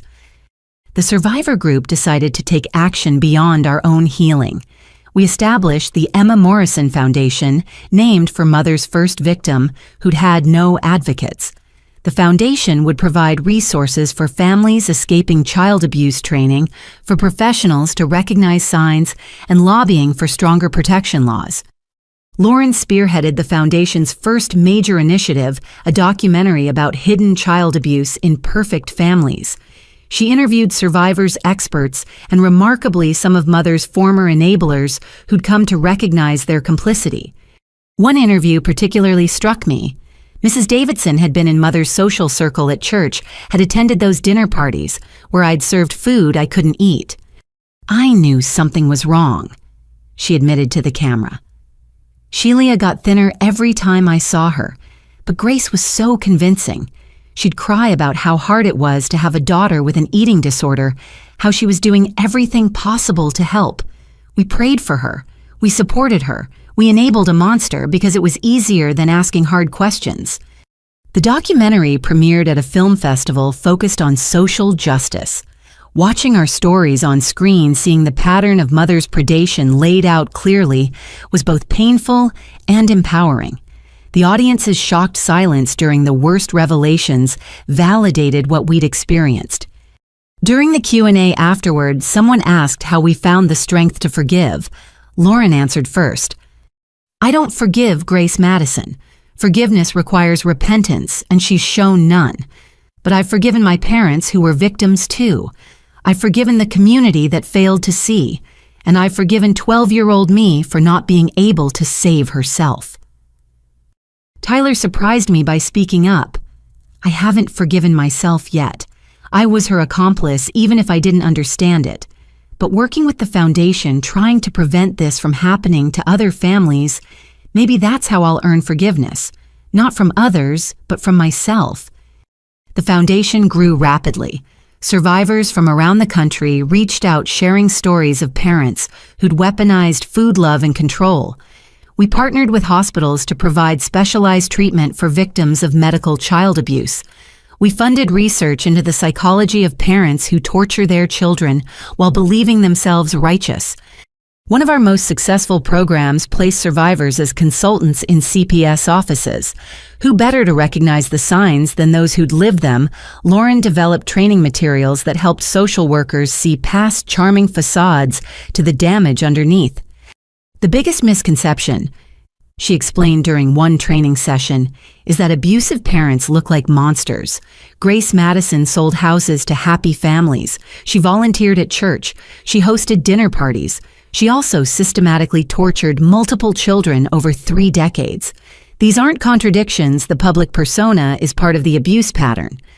The foundation also supported research into what we called intergenerational institutional abuse, how people like Mother learned their methods, passed them on, and found validation in hidden communities. Dr. Wong's research revealed networks of parents sharing techniques for breaking children's spirits, circumventing protective systems, and maintaining plausible deniability. It's not unlike how other predators operate, she explained. They share strategies, validate each other's actions, and create philosophical frameworks to justify torture. The difference is, these predators have natural access to victims, their own children. 3 years after that first email from Lauren, the Emma Morrison Foundation had chapters in 12 states. We'd helped pass legislation requiring independent medical verification when parents claimed eating disorders. We'd funded treatment for hundreds of survivors. We'd changed the conversation about what child abuse could look like. At our annual gala, I stood before an audience of survivors, advocates, and allies. Behind me, a photo of Emma Morrison smiled, the happy toddler, before Mother's improvements began. Emma never got justice in life, I said, but her death wasn't meaningless. Every child we protect, every survivor we help heal, every predator we expose, that's Emma's legacy. That's all of our legacies. Lauren stood beside me, along with Tyler and a dozen other survivors who'd found strength in shared truth. We were Mother's victims, but we refused to remain so. We'd transformed our pain into power, our isolation into community, our silence into a roar that could no longer be ignored. Mother remained in prison unrepentant, but her true punishment wasn't the cell, it was watching her victims thrive, unite, and systematically dismantle everything that had allowed her to operate. We were her failed experiments who'd not only survived, but flourished. And we were making sure there would never be another Grace Madison again. The courtroom was packed for Mother's final appeal hearing. 3 years into her life sentence, she'd exhausted most legal avenues, but clung to the delusion that some judge somewhere would recognize her persecution. I sat in the gallery between Jennifer and James Morrison, watching the woman who'd tried to kill me argue for her freedom. Mother had aged dramatically in prison. Without her careful styling and expensive treatments, she looked like what she was, a bitter woman consumed by her own poison. Her court-appointed attorney, Janet Blackwood, had long since abandoned the case, presented the appeal with visible reluctance. My client maintains that she was acting in her children's best interests based on legitimate parenting philosophies. He droned. She requests the court consider her previously unblemished record and contributions to the community. The prosecutor, Anna Chen, Dr. Sarah Chen's other sister as it happened, stood with barely contained fury. Grace Madison's unblemished record includes the murder of Emma Morrison and the attempted murder of Shelia Madison. Her contributions to the community were a carefully constructed facade to hide systematic torture. The jury's decision was clear, and nothing in this appeal changes the fundamental facts. But the hearing's true drama came when the judge allowed victim impact statements addressing the appeal. I hadn't planned to speak what more was there to say, but when James Morrison took the stand, something shifted. "Your Honor," he began, voice steady despite the tears on his cheeks. "Grace Madison stole my daughter from me twice, first by poisoning her against me, then by killing her. For 17 years, I've lived with the knowledge that I failed to save Emma. This woman shows no remorse, accepts no responsibility. She believes she's a martyr. The only thing preventing her from killing again is these prison walls. Please don't let Emma's death be for nothing. Mother watched him with cold eyes, unmoved by the father's grief she'd caused. That's when I knew I had to speak. Your Honor, I said, standing on legs that no longer shook. Grace Madison isn't appealing because she believes she's innocent. She's appealing because she can't accept that she lost control. For my entire life, she maintained absolute power over every aspect of my existence. This appeal isn't about justice, it's about her pathological need to control the narrative. I looked directly at Mother, then seeing not the monster of my nightmares, but a pathetic woman clinging to delusions. You failed, I told her. You tried to erase Emma, and James Morrison kept her memory alive. You tried to erase me, and I survived to expose you. You tried to create perfect daughters through starvation and torture, and instead you created survivors who've dedicated their lives to stopping people like you. Your legacy isn't perfection, it's protection for every child who might have suffered as we did. Mother's composure finally cracked. You ungrateful brat, she screamed, lunging forward before guards restrained her. I gave you everything I tried to save you from yourself. You were broken, defective, just like Emma. I was fixing you. The judge gavelled for order, but Mother continued ranting. They all said Emma was perfect after she died, but they didn't see the truth. She was willful, disobedient, contaminated by her father's weakness. I had to purify her, had to burn away the flaws, and Sheila was the same. Infected with lies and laziness, I was creating perfection. That's enough, the judge commanded. Mrs. Madison, you've just demonstrated exactly why your appeal is denied.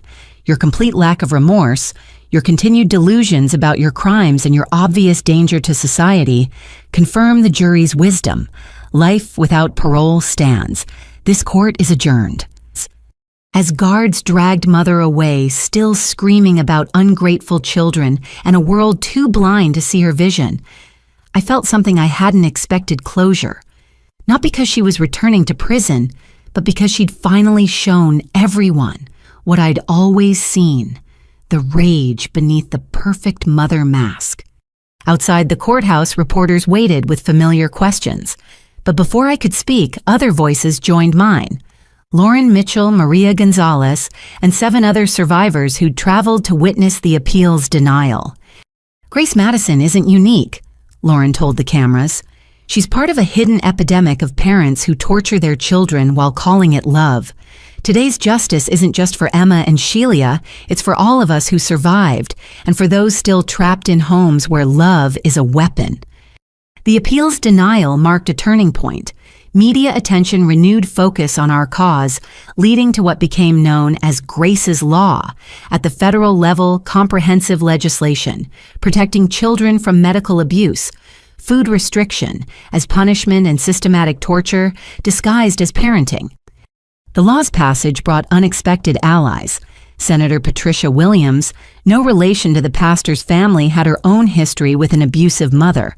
She championed our cause in Congress, sharing her story publicly for the first time. I was the Attorney General's daughter, she testified. No one believed a successful lawyer would starve his child. It took a suicide attempt at 15 before anyone listened. Grace's Law would have saved me years of torture. The signing ceremony took place at the White House. President Harrison invited survivors, advocates, and the families who'd fought for change. Tyler and I stood with James Morrison as the president signed legislation that would fundamentally change how America protected its children. No child should suffer in silence, the president said. No parent should weaponize love, and no system should enable torture through inaction. Grace's Law ensures that Emma Morrison and children like her will never be forgotten or failed again. But justice came in forms beyond legislation. Dad's parole hearing arrived 2 years into his sentence. He'd been a model prisoner, leading addiction recovery groups and volunteering for literacy programs. The parole board asked if I wanted to provide input. I struggled with the decision for weeks. Dad's cowardice had nearly killed me, but unlike Mother, he'd shown genuine remorse. His letters, which I'd finally started reading, revealed a man destroyed by his choices, committed to making whatever amends were possible. Finally, I submitted a written statement. Robert Madison failed catastrophically as a father. His weakness enabled torture. His silence facilitated attempted murder. But unlike Grace Madison, he's accepted responsibility. He's shown genuine change. I don't forgive him, that's not mine to give. But I don't oppose his parole. Let him spend his remaining years trying to become the man he should have been. Dad was released on strict conditions, including no contact with me unless I initiated it. He moved to a small apartment in Wisconsin, working as a bookkeeper for a nonprofit serving abuse survivors. Jennifer had arranged it, believing in redemption, even for enablers who showed true change. 6 months later, I received a package with no return address. Inside was a check for $50,000 and a note from the sale of the house. This doesn't fix anything, but it belongs to you. Use it to help others. I'm sorry. R. I donated it to the Emma Morrison Foundation. Tyler graduated from medical school inspired by the doctors who'd saved me. He specialized in pediatric medicine with a focus on recognizing abuse. His thesis on medical professionals as first responders to child torture became required reading in several programs. I can't undo my silence, he told me at his graduation, but I can make sure other kids have the advocate I failed to be. Our relationship remained complicated but genuine. We'd never have a normal sibling bond, too much damage, too much shared trauma. But we'd built something real from the ashes of our childhood. The justice system delivered one final vindication. Dr. Harold Brennan, the psychiatrist who'd falsified my diagnosis, faced additional charges when investigators found he'd done the same for 12 other children, whose parents paid for documentation supporting abuse. His trial revealed a network of medical professionals who sold legitimacy to abusers. I thought I was helping parents deal with difficult children, he claimed in his defense. You never met these children, the prosecutor countered. You sold torture insurance for $5,000 per diagnosis. You gave predators medical cover to destroy lives. He was sentenced to 8 years in prison and ordered to pay restitution to all victims. His case led to stricter oversight of psychiatric diagnoses for minors and mandatory reporting when parents sought multiple opinions without clear cause. But perhaps the most meaningful justice came from an unexpected source. Mrs. Patterson, our elderly neighbor who'd first called CPS, established a scholarship in Emma and my names at the local high school. The award went to students who showed courage in standing up for others, even when systems failed to support them. I should have done more, she said at the first award ceremony. I let politeness and procedure override my instincts. These scholarships are my apology and my promise never again will I stay silent when a child needs help. The first recipient was a sophomore who'd reported her best friend's abuse despite threats from the friend's parents. She stood at the podium holding the award with trembling hands and thanked me for showing that survival was possible. Shelia Madison proved that our stories matter, she said, that speaking truth even when no one wants to hear it can save lives. This scholarship isn't just money for college, it's validation that doing the right thing matters even when it's hard. As the years passed, justice rippled outward. The foundation grew, laws strengthened, awareness spread. Other countries studied Grace's law as a model for protecting children from systematic abuse.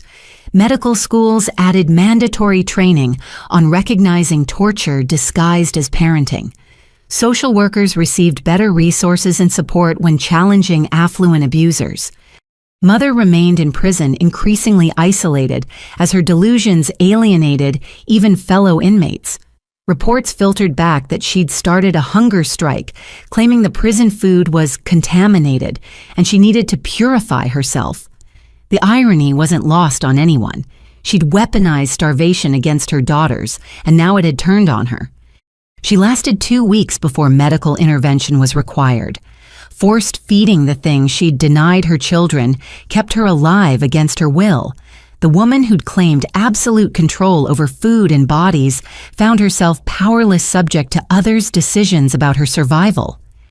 "There's poetic justice in it," James Morrison observed during one of our regular lunches. We'd become close over the years, united by our shared loss and determination to find meaning in Emma's death. She thought starvation was power. Now she's learning it's just slow suicide.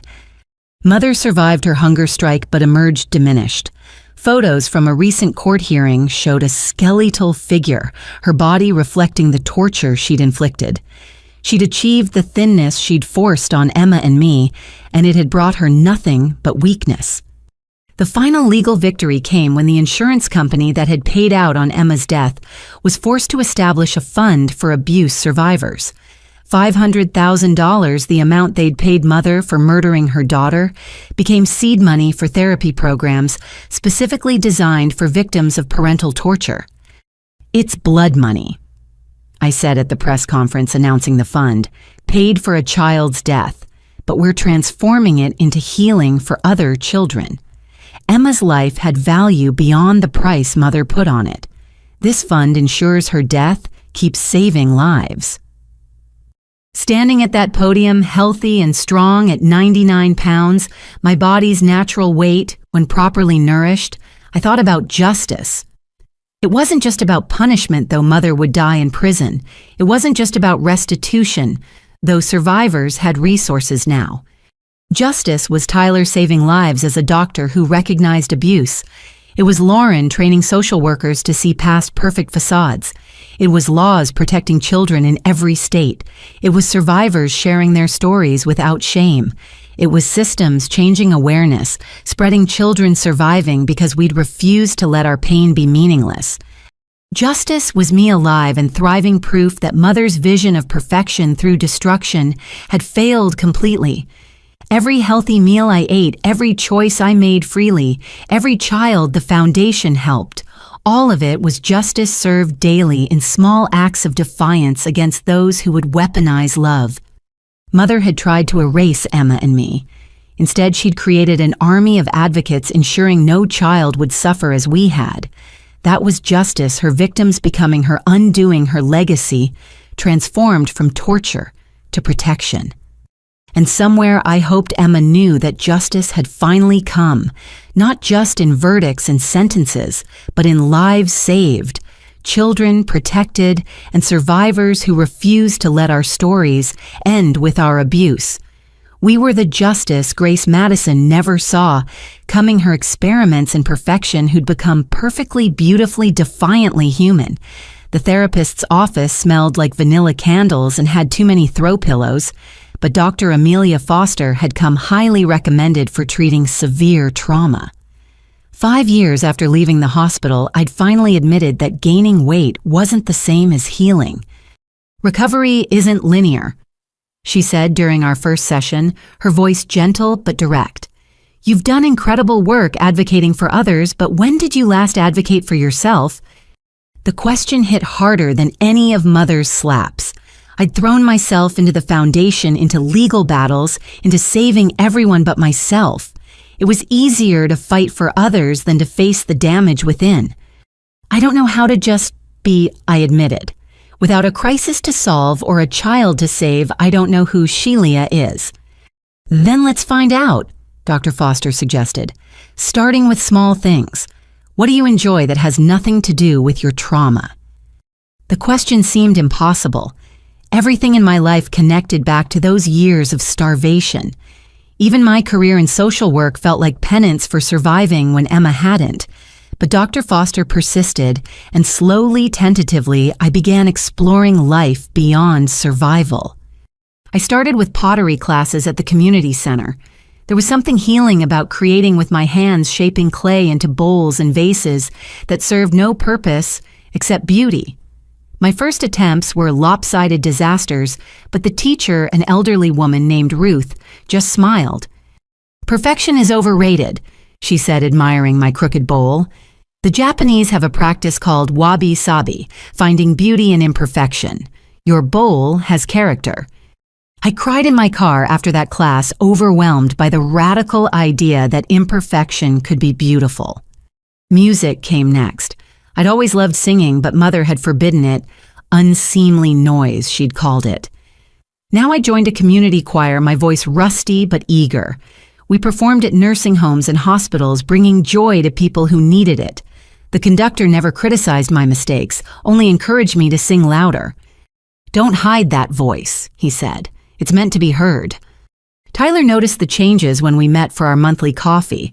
Our relationship had evolved from traumatized siblings to cautious friends built on shared understanding and careful boundaries. "You look different," he observed. "Not physically, something else." "I'm trying to find out who I am when I'm not fighting," I explained. "Dr. Foster says I've been in survival mode so long I don't know how to just live." He nodded slowly. "I get that. Sometimes at the hospital between patients I catch myself waiting for catastrophe, like calm moments are just the setup for disaster."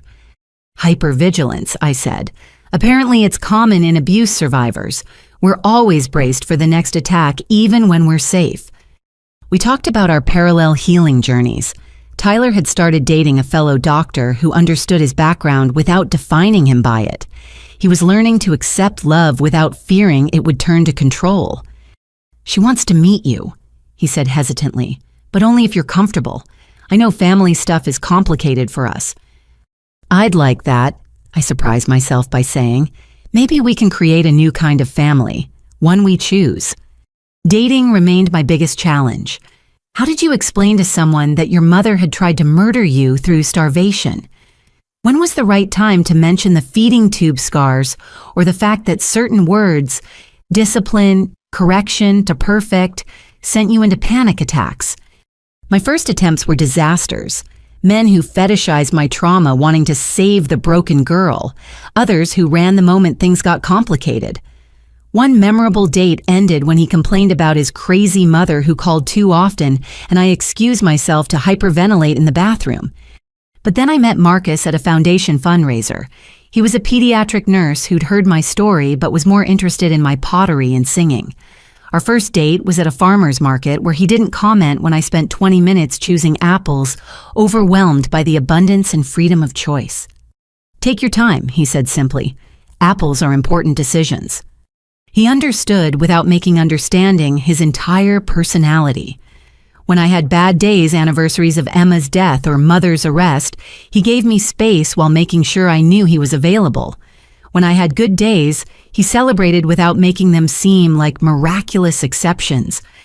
"You're not a project to fix," he told me 6 months into our relationship. "You're a person to love, all of you, including the parts that are still healing." Physical recovery remained ongoing. The years of starvation had left permanent marks, brittle bones requiring careful monitoring, digestive issues that flared unpredictably, hormonal imbalances affecting fertility. Dr. Chen remained my nutritionist, helping me navigate the complex relationship between nourishment and health. "Your body remembers the trauma," she explained during a checkup. "It may always be protective of resources quick to store fat resistant to letting go. That's not failure, it's survival. Your body saved you by adapting to impossible circumstances." I learned to appreciate my body's resilience rather than resent its limitations. The stretch marks from rapid weight restoration became battle scars. The supplement routine that would last a lifetime became a daily act of self-care. The foods that still sometimes triggered anxiety became opportunities to practice courage. College graduation arrived with unexpected emotions. I'd missed so much school during Mother's imprisonment, but I'd caught up and excelled. Standing in cap and gown, I thought about 16-year-old me, locked in that room, certain I'd die without ever experiencing this moment. James Morrison attended representing Emma, who never got her chance. The Brennans came my foster parents who'd shown me that homes could be safe.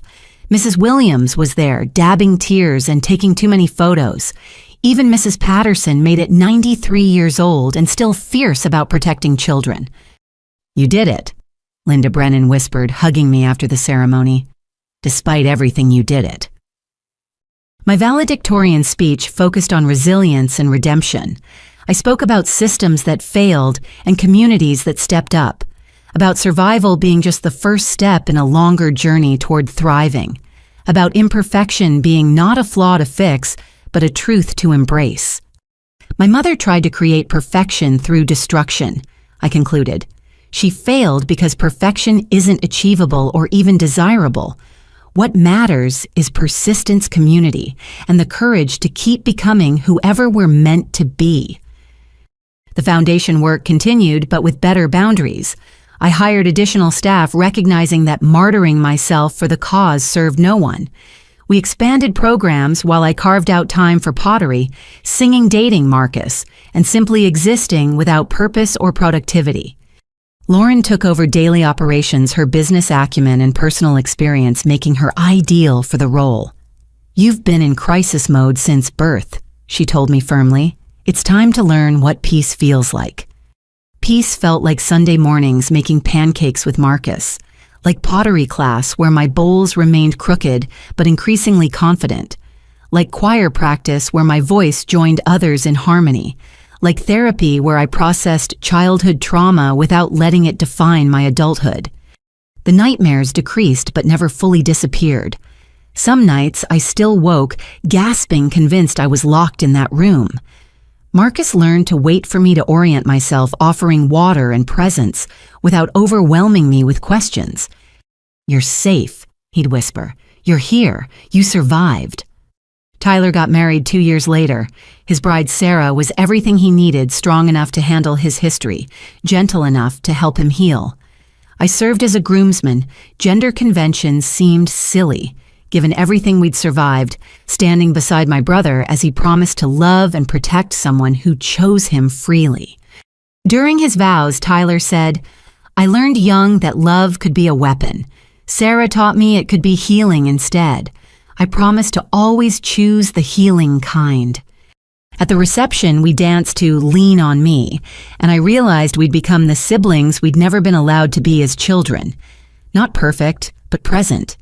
Not unmarked by trauma, but not destroyed by it either. Recovery meant learning to mother myself with the kindness Grace Madison never showed. It meant feeding myself when hungry, resting when tired, playing when joyful. It meant setting boundaries with well-meaning people who wanted to hear gory details of my abuse. It meant choosing what to share and what to keep private. Healing isn't performing recovery for others, Dr. Foster reminded me. It's the quiet work you do when no one's watching, the meals you eat alone, the baths you take for pleasure, the books you read for joy, not education, the life you build beyond survival. That life included simple pleasures Mother would have forbidden: ice cream on hot days, lazy Saturday mornings, dancing badly to favorite songs, friendships based on shared interests, not shared trauma, a garden where I grew vegetables I chose to eat, not because they were allowed, but because they tasted good. The 10th anniversary of my rescue approached with media requests for retrospectives. I declined most, choosing instead to mark the day quietly. Marcus and I hiked to a waterfall outside the city, carrying a picnic lunch I'd packed myself. We ate sandwiches and chips and cookies without counting calories or seeking permission. 10 years ago, I was dying. I told him as we watched water cascade over rocks. Today I'm living, not just surviving, actually living. That's the only anniversary that matters. He kissed my forehead, understanding that some victories were too profound for words. That evening, I attended a foundation support group for teen survivors. They looked at me with awe I tried to deflect, but their hunger for hope was palpable. "Does it get easier?" a 15-year-old asked. She'd been rescued from parents who'd locked her in a basement for 2 years. "Different," I answered honestly. "The trauma doesn't disappear, but it stops being the only thing. You learn to carry it without letting it carry you away. You build a life bigger than what was done to you." After the meeting, I drove past the house where it all happened. New owners had painted it blue, added a garden, transformed it into something unrecognizable. The locks were gone, the cameras removed. Children played in the yard where I'd collapsed weeding. I didn't stop, didn't need to. That house held no power over me anymore. It was just walls and memories, and I'd built better of both. At home, Marcus had made dinner salmon with roasted vegetables my favorite. We ate on the porch watching fireflies dance in the gathering dusk. Afterward, I called Tyler to check and exchange texts with Lauren about foundation business, sent James Morrison photos from my latest pottery success. Before bed, I stood before the bathroom mirror, seeing not the skeleton Mother tried to create, but the woman I'd chosen to become. Imperfect, scarred, but whole. Alive not despite my history, but because I'd survived it and refused to let it define my future. I made it, I whispered to my reflection, to Emma's memory, to the girl I'd been at 16. We made it. Recovery wasn't a destination, but a daily choice. Tomorrow would bring its own challenges. Therapy appointments, triggering moments, the ongoing work of healing. But tonight, I was safe in a home, without locks. Loved by people who nourished rather than starved, free to be imperfect and human and wonderfully alive. That was more than recovery. That was redemption. And it was enough. 5 years later, I stood at a podium in the Capitol building, my hands steady as I adjusted the microphone. The room was packed with legislators, advocates, and survivors for the 10th anniversary celebration of Grace's Law. Behind me hung a portrait of Emma Morrison, forever 15, the girl whose death had ultimately saved so many lives. 10 years ago, I began my voice carrying the authority of lived experience. A woman named Grace Madison was sentenced to life in prison for trying to murder me, the same way she'd successfully murdered my sister Emma. Today we celebrate not her imprisonment, but the transformation her crime sparked. Because of Emma, because of all of us who survived, thousands of children have been saved from similar fates. The statistics were staggering. Grace's Law had led to the identification and rescue of over 12,000 children from severe abuse situations. Training programs had educated 50,000 professionals in recognizing medical child abuse. The Emma Morrison Foundation had provided treatment for 3,000 survivors and counting. But numbers couldn't capture the individual lives transformed, like Melissa sitting in the third row who'd been rescued from parents, inspired by the same toxic parenting book Mother had followed, or David, whose teacher recognized the signs because of our mandatory training videos, or the twins in foster care who'd nearly died before a pediatrician remembered Emma's story and pushed past parental explanations. We've built something beautiful from unimaginable pain, I continued. Not because trauma makes us stronger, that's a dangerous myth, but because we refuse to let our pain be meaningless. We chose to transform it into protection for others. Marcus sat in the front row, our 3-year-old daughter Hope balanced on his lap. The pregnancy had been high risk due to my body's lasting damage, but she'd arrived healthy and fierce, with Marcus's calm eyes and my stubborn chin. Watching Mother try to destroy children had made me hesitant about motherhood, but therapy and time had separated her toxicity from my own capacity to nurture. Hope waved at me from the audience, and I waved back, my heart full. This was what Mother never understood, that love multiplied rather than diminished, that feeding my child, comforting her cries, celebrating her imperfections made me more, not less. After the ceremony, survivors and supporters mingled in the reception hall. Tyler worked the room with his wife Sarah and their infant son James, named for the man who'd fought 17 years for justice. My brother had become one of the country's leading experts on identifying child abuse in medical settings, his personal history lending weight to his professional expertise. Little James is getting hungry, Sarah mentioned, and without hesitation, Tyler produced a bottle from the diaper bag. The ease with which he fed his son, the joy in nourishing rather than restricting, showed how thoroughly he'd broken Mother's poisonous patterns. Lauren approached with news about the Foundation's latest initiative. "We've got approval for the Residential Treatment Center," she announced. 50 beds for children recovering from severe abuse, staffed by trauma specialists and survivors who've completed our counseling program. "Where?" I asked, though I suspected the answer. "Duluth, where Emma died. We're calling it Emma's house." Tears pricked my eyes. Emma would have a legacy beyond her death certificate, a place where children could heal from the kind of torture she'd endured alone. James Morrison overheard and joined our circle, now in his 70s, but still sharp with purpose. "She would have loved this," he said simply. "My little girl saving other little girls and boys. It's perfect." The reception buzzed with conversations about progress and next steps. Senator Williams discussed federal funding for abuse prevention programs. Dr. Wong presented research on breaking generational cycles of abuse. Mrs. Williams, now in her 80s but still formidable, coordinated with church leaders about sanctuary programs for children in crisis. Amid the policy discussions and professional networking, I noticed a young woman standing alone by the memorial wall, photos of children who died from abuse, whose stories had shaped our movement. She looked barely 20 thin in a way that spoke of recent trauma rather than choice. I approached carefully, recognizing the hypervigilance in how she tracked every movement in the room.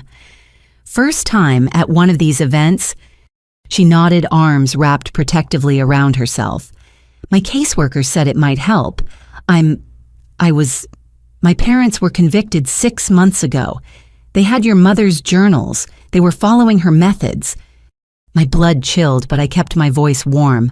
"I'm so sorry. How are you doing now?" "Surviving," she said, then caught herself. "No, that's not right anymore. I'm supposed to say thriving, right? That's what survivors do." "Survivors do whatever they need to do," I corrected gently. "Some days that's thriving, some days it's just breathing. Both are valid." We talked for an hour. Her name was Rebecca, and her story echoed mine in painful ways: the systematic starvation, the gaslighting, the community that looked away, but also the teacher who finally reported the prosecutor who believed her, the foster family teaching her that food wasn't conditional on perfection. "Does it really get better?" she asked, the question every survivor voiced eventually.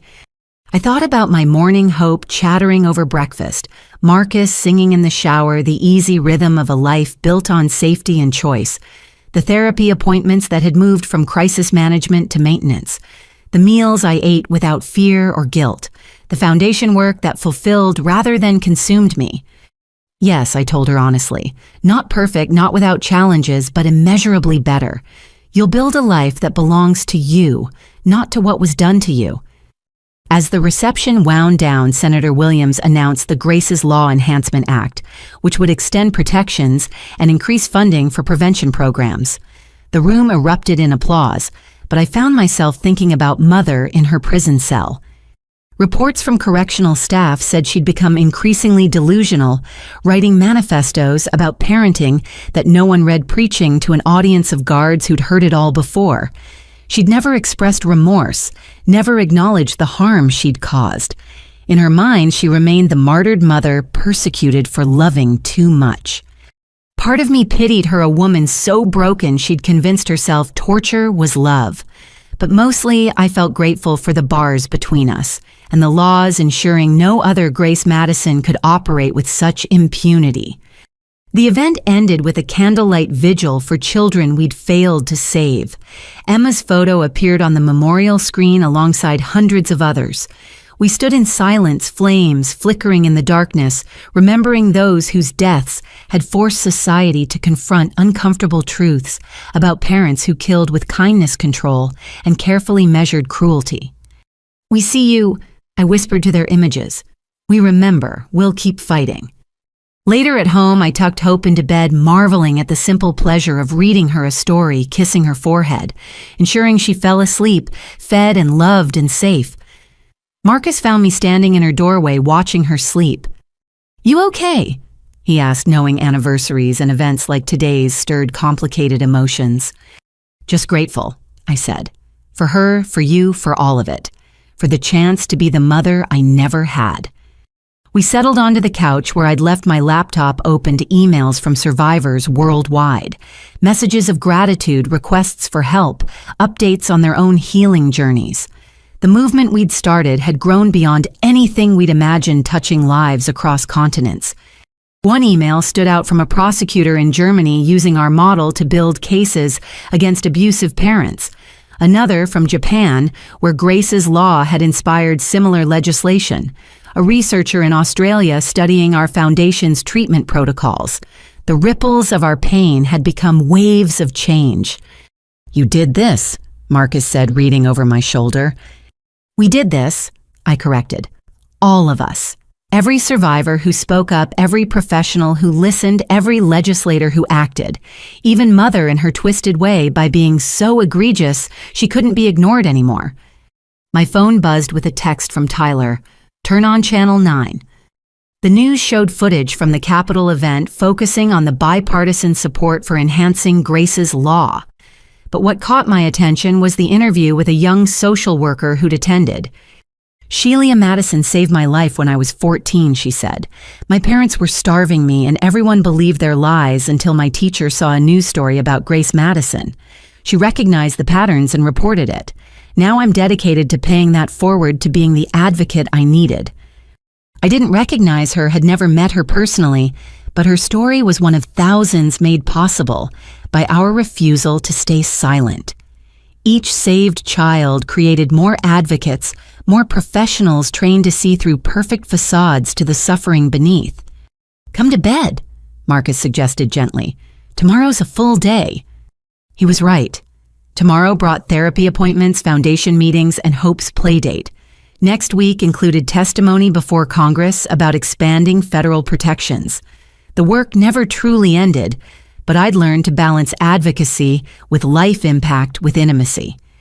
Before sleeping, I performed my nightly ritual, checking the locks, unlocked the refrigerator accessible, the windows open for fresh air, habits born from trauma, but transformed into affirmations of freedom. In bed, Marcus curled around me, his presence a reminder that bodies could be sources of comfort rather than control. I thought about 16-year-old me dying in that locked room, certain I'd never experience love or safety, or the simple pleasure of choosing when and what to eat. "I love you," I whispered into the darkness to Marcus, to Hope, to the life we'd built. "Love you too," he murmured back. As sleep approached, I had one last thought for the universe, for Emma, for all the survivors still fighting their way free. We made it. Despite everything, the starvation, the gaslighting, the systematic destruction of our sense of self, we survived. More than survived. We thrived, loved, created, protected. We transformed torture into testimony, pain into purpose, isolation into community. Mother had tried to erase us, to reduce us to nothing, and rebuild us in her twisted image. Instead, we'd rebuilt ourselves and changed the world in the process. Every law passed, every child saved, every survivor who found their voice, all of it proof that love was stronger than control. That truth outlasted lies, that the human spirit could endure unimaginable cruelty and still choose kindness. Tomorrow would bring new challenges.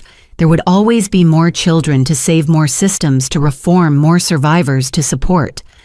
The work of undoing generations of hidden abuse couldn't be completed in one lifetime. But tonight, in a house without locks, with a refrigerator I could open freely, and a family who nourished my body and soul, I rested.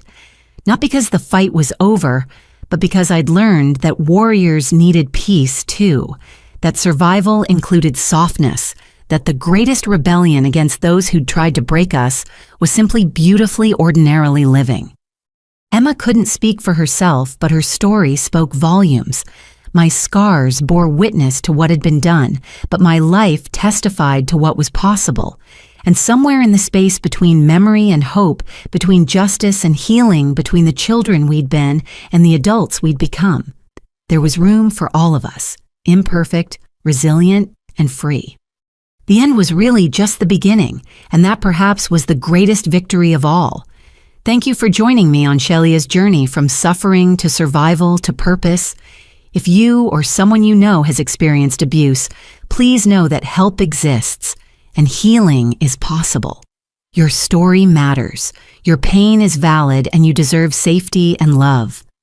Have you witnessed signs of abuse that were dismissed or overlooked?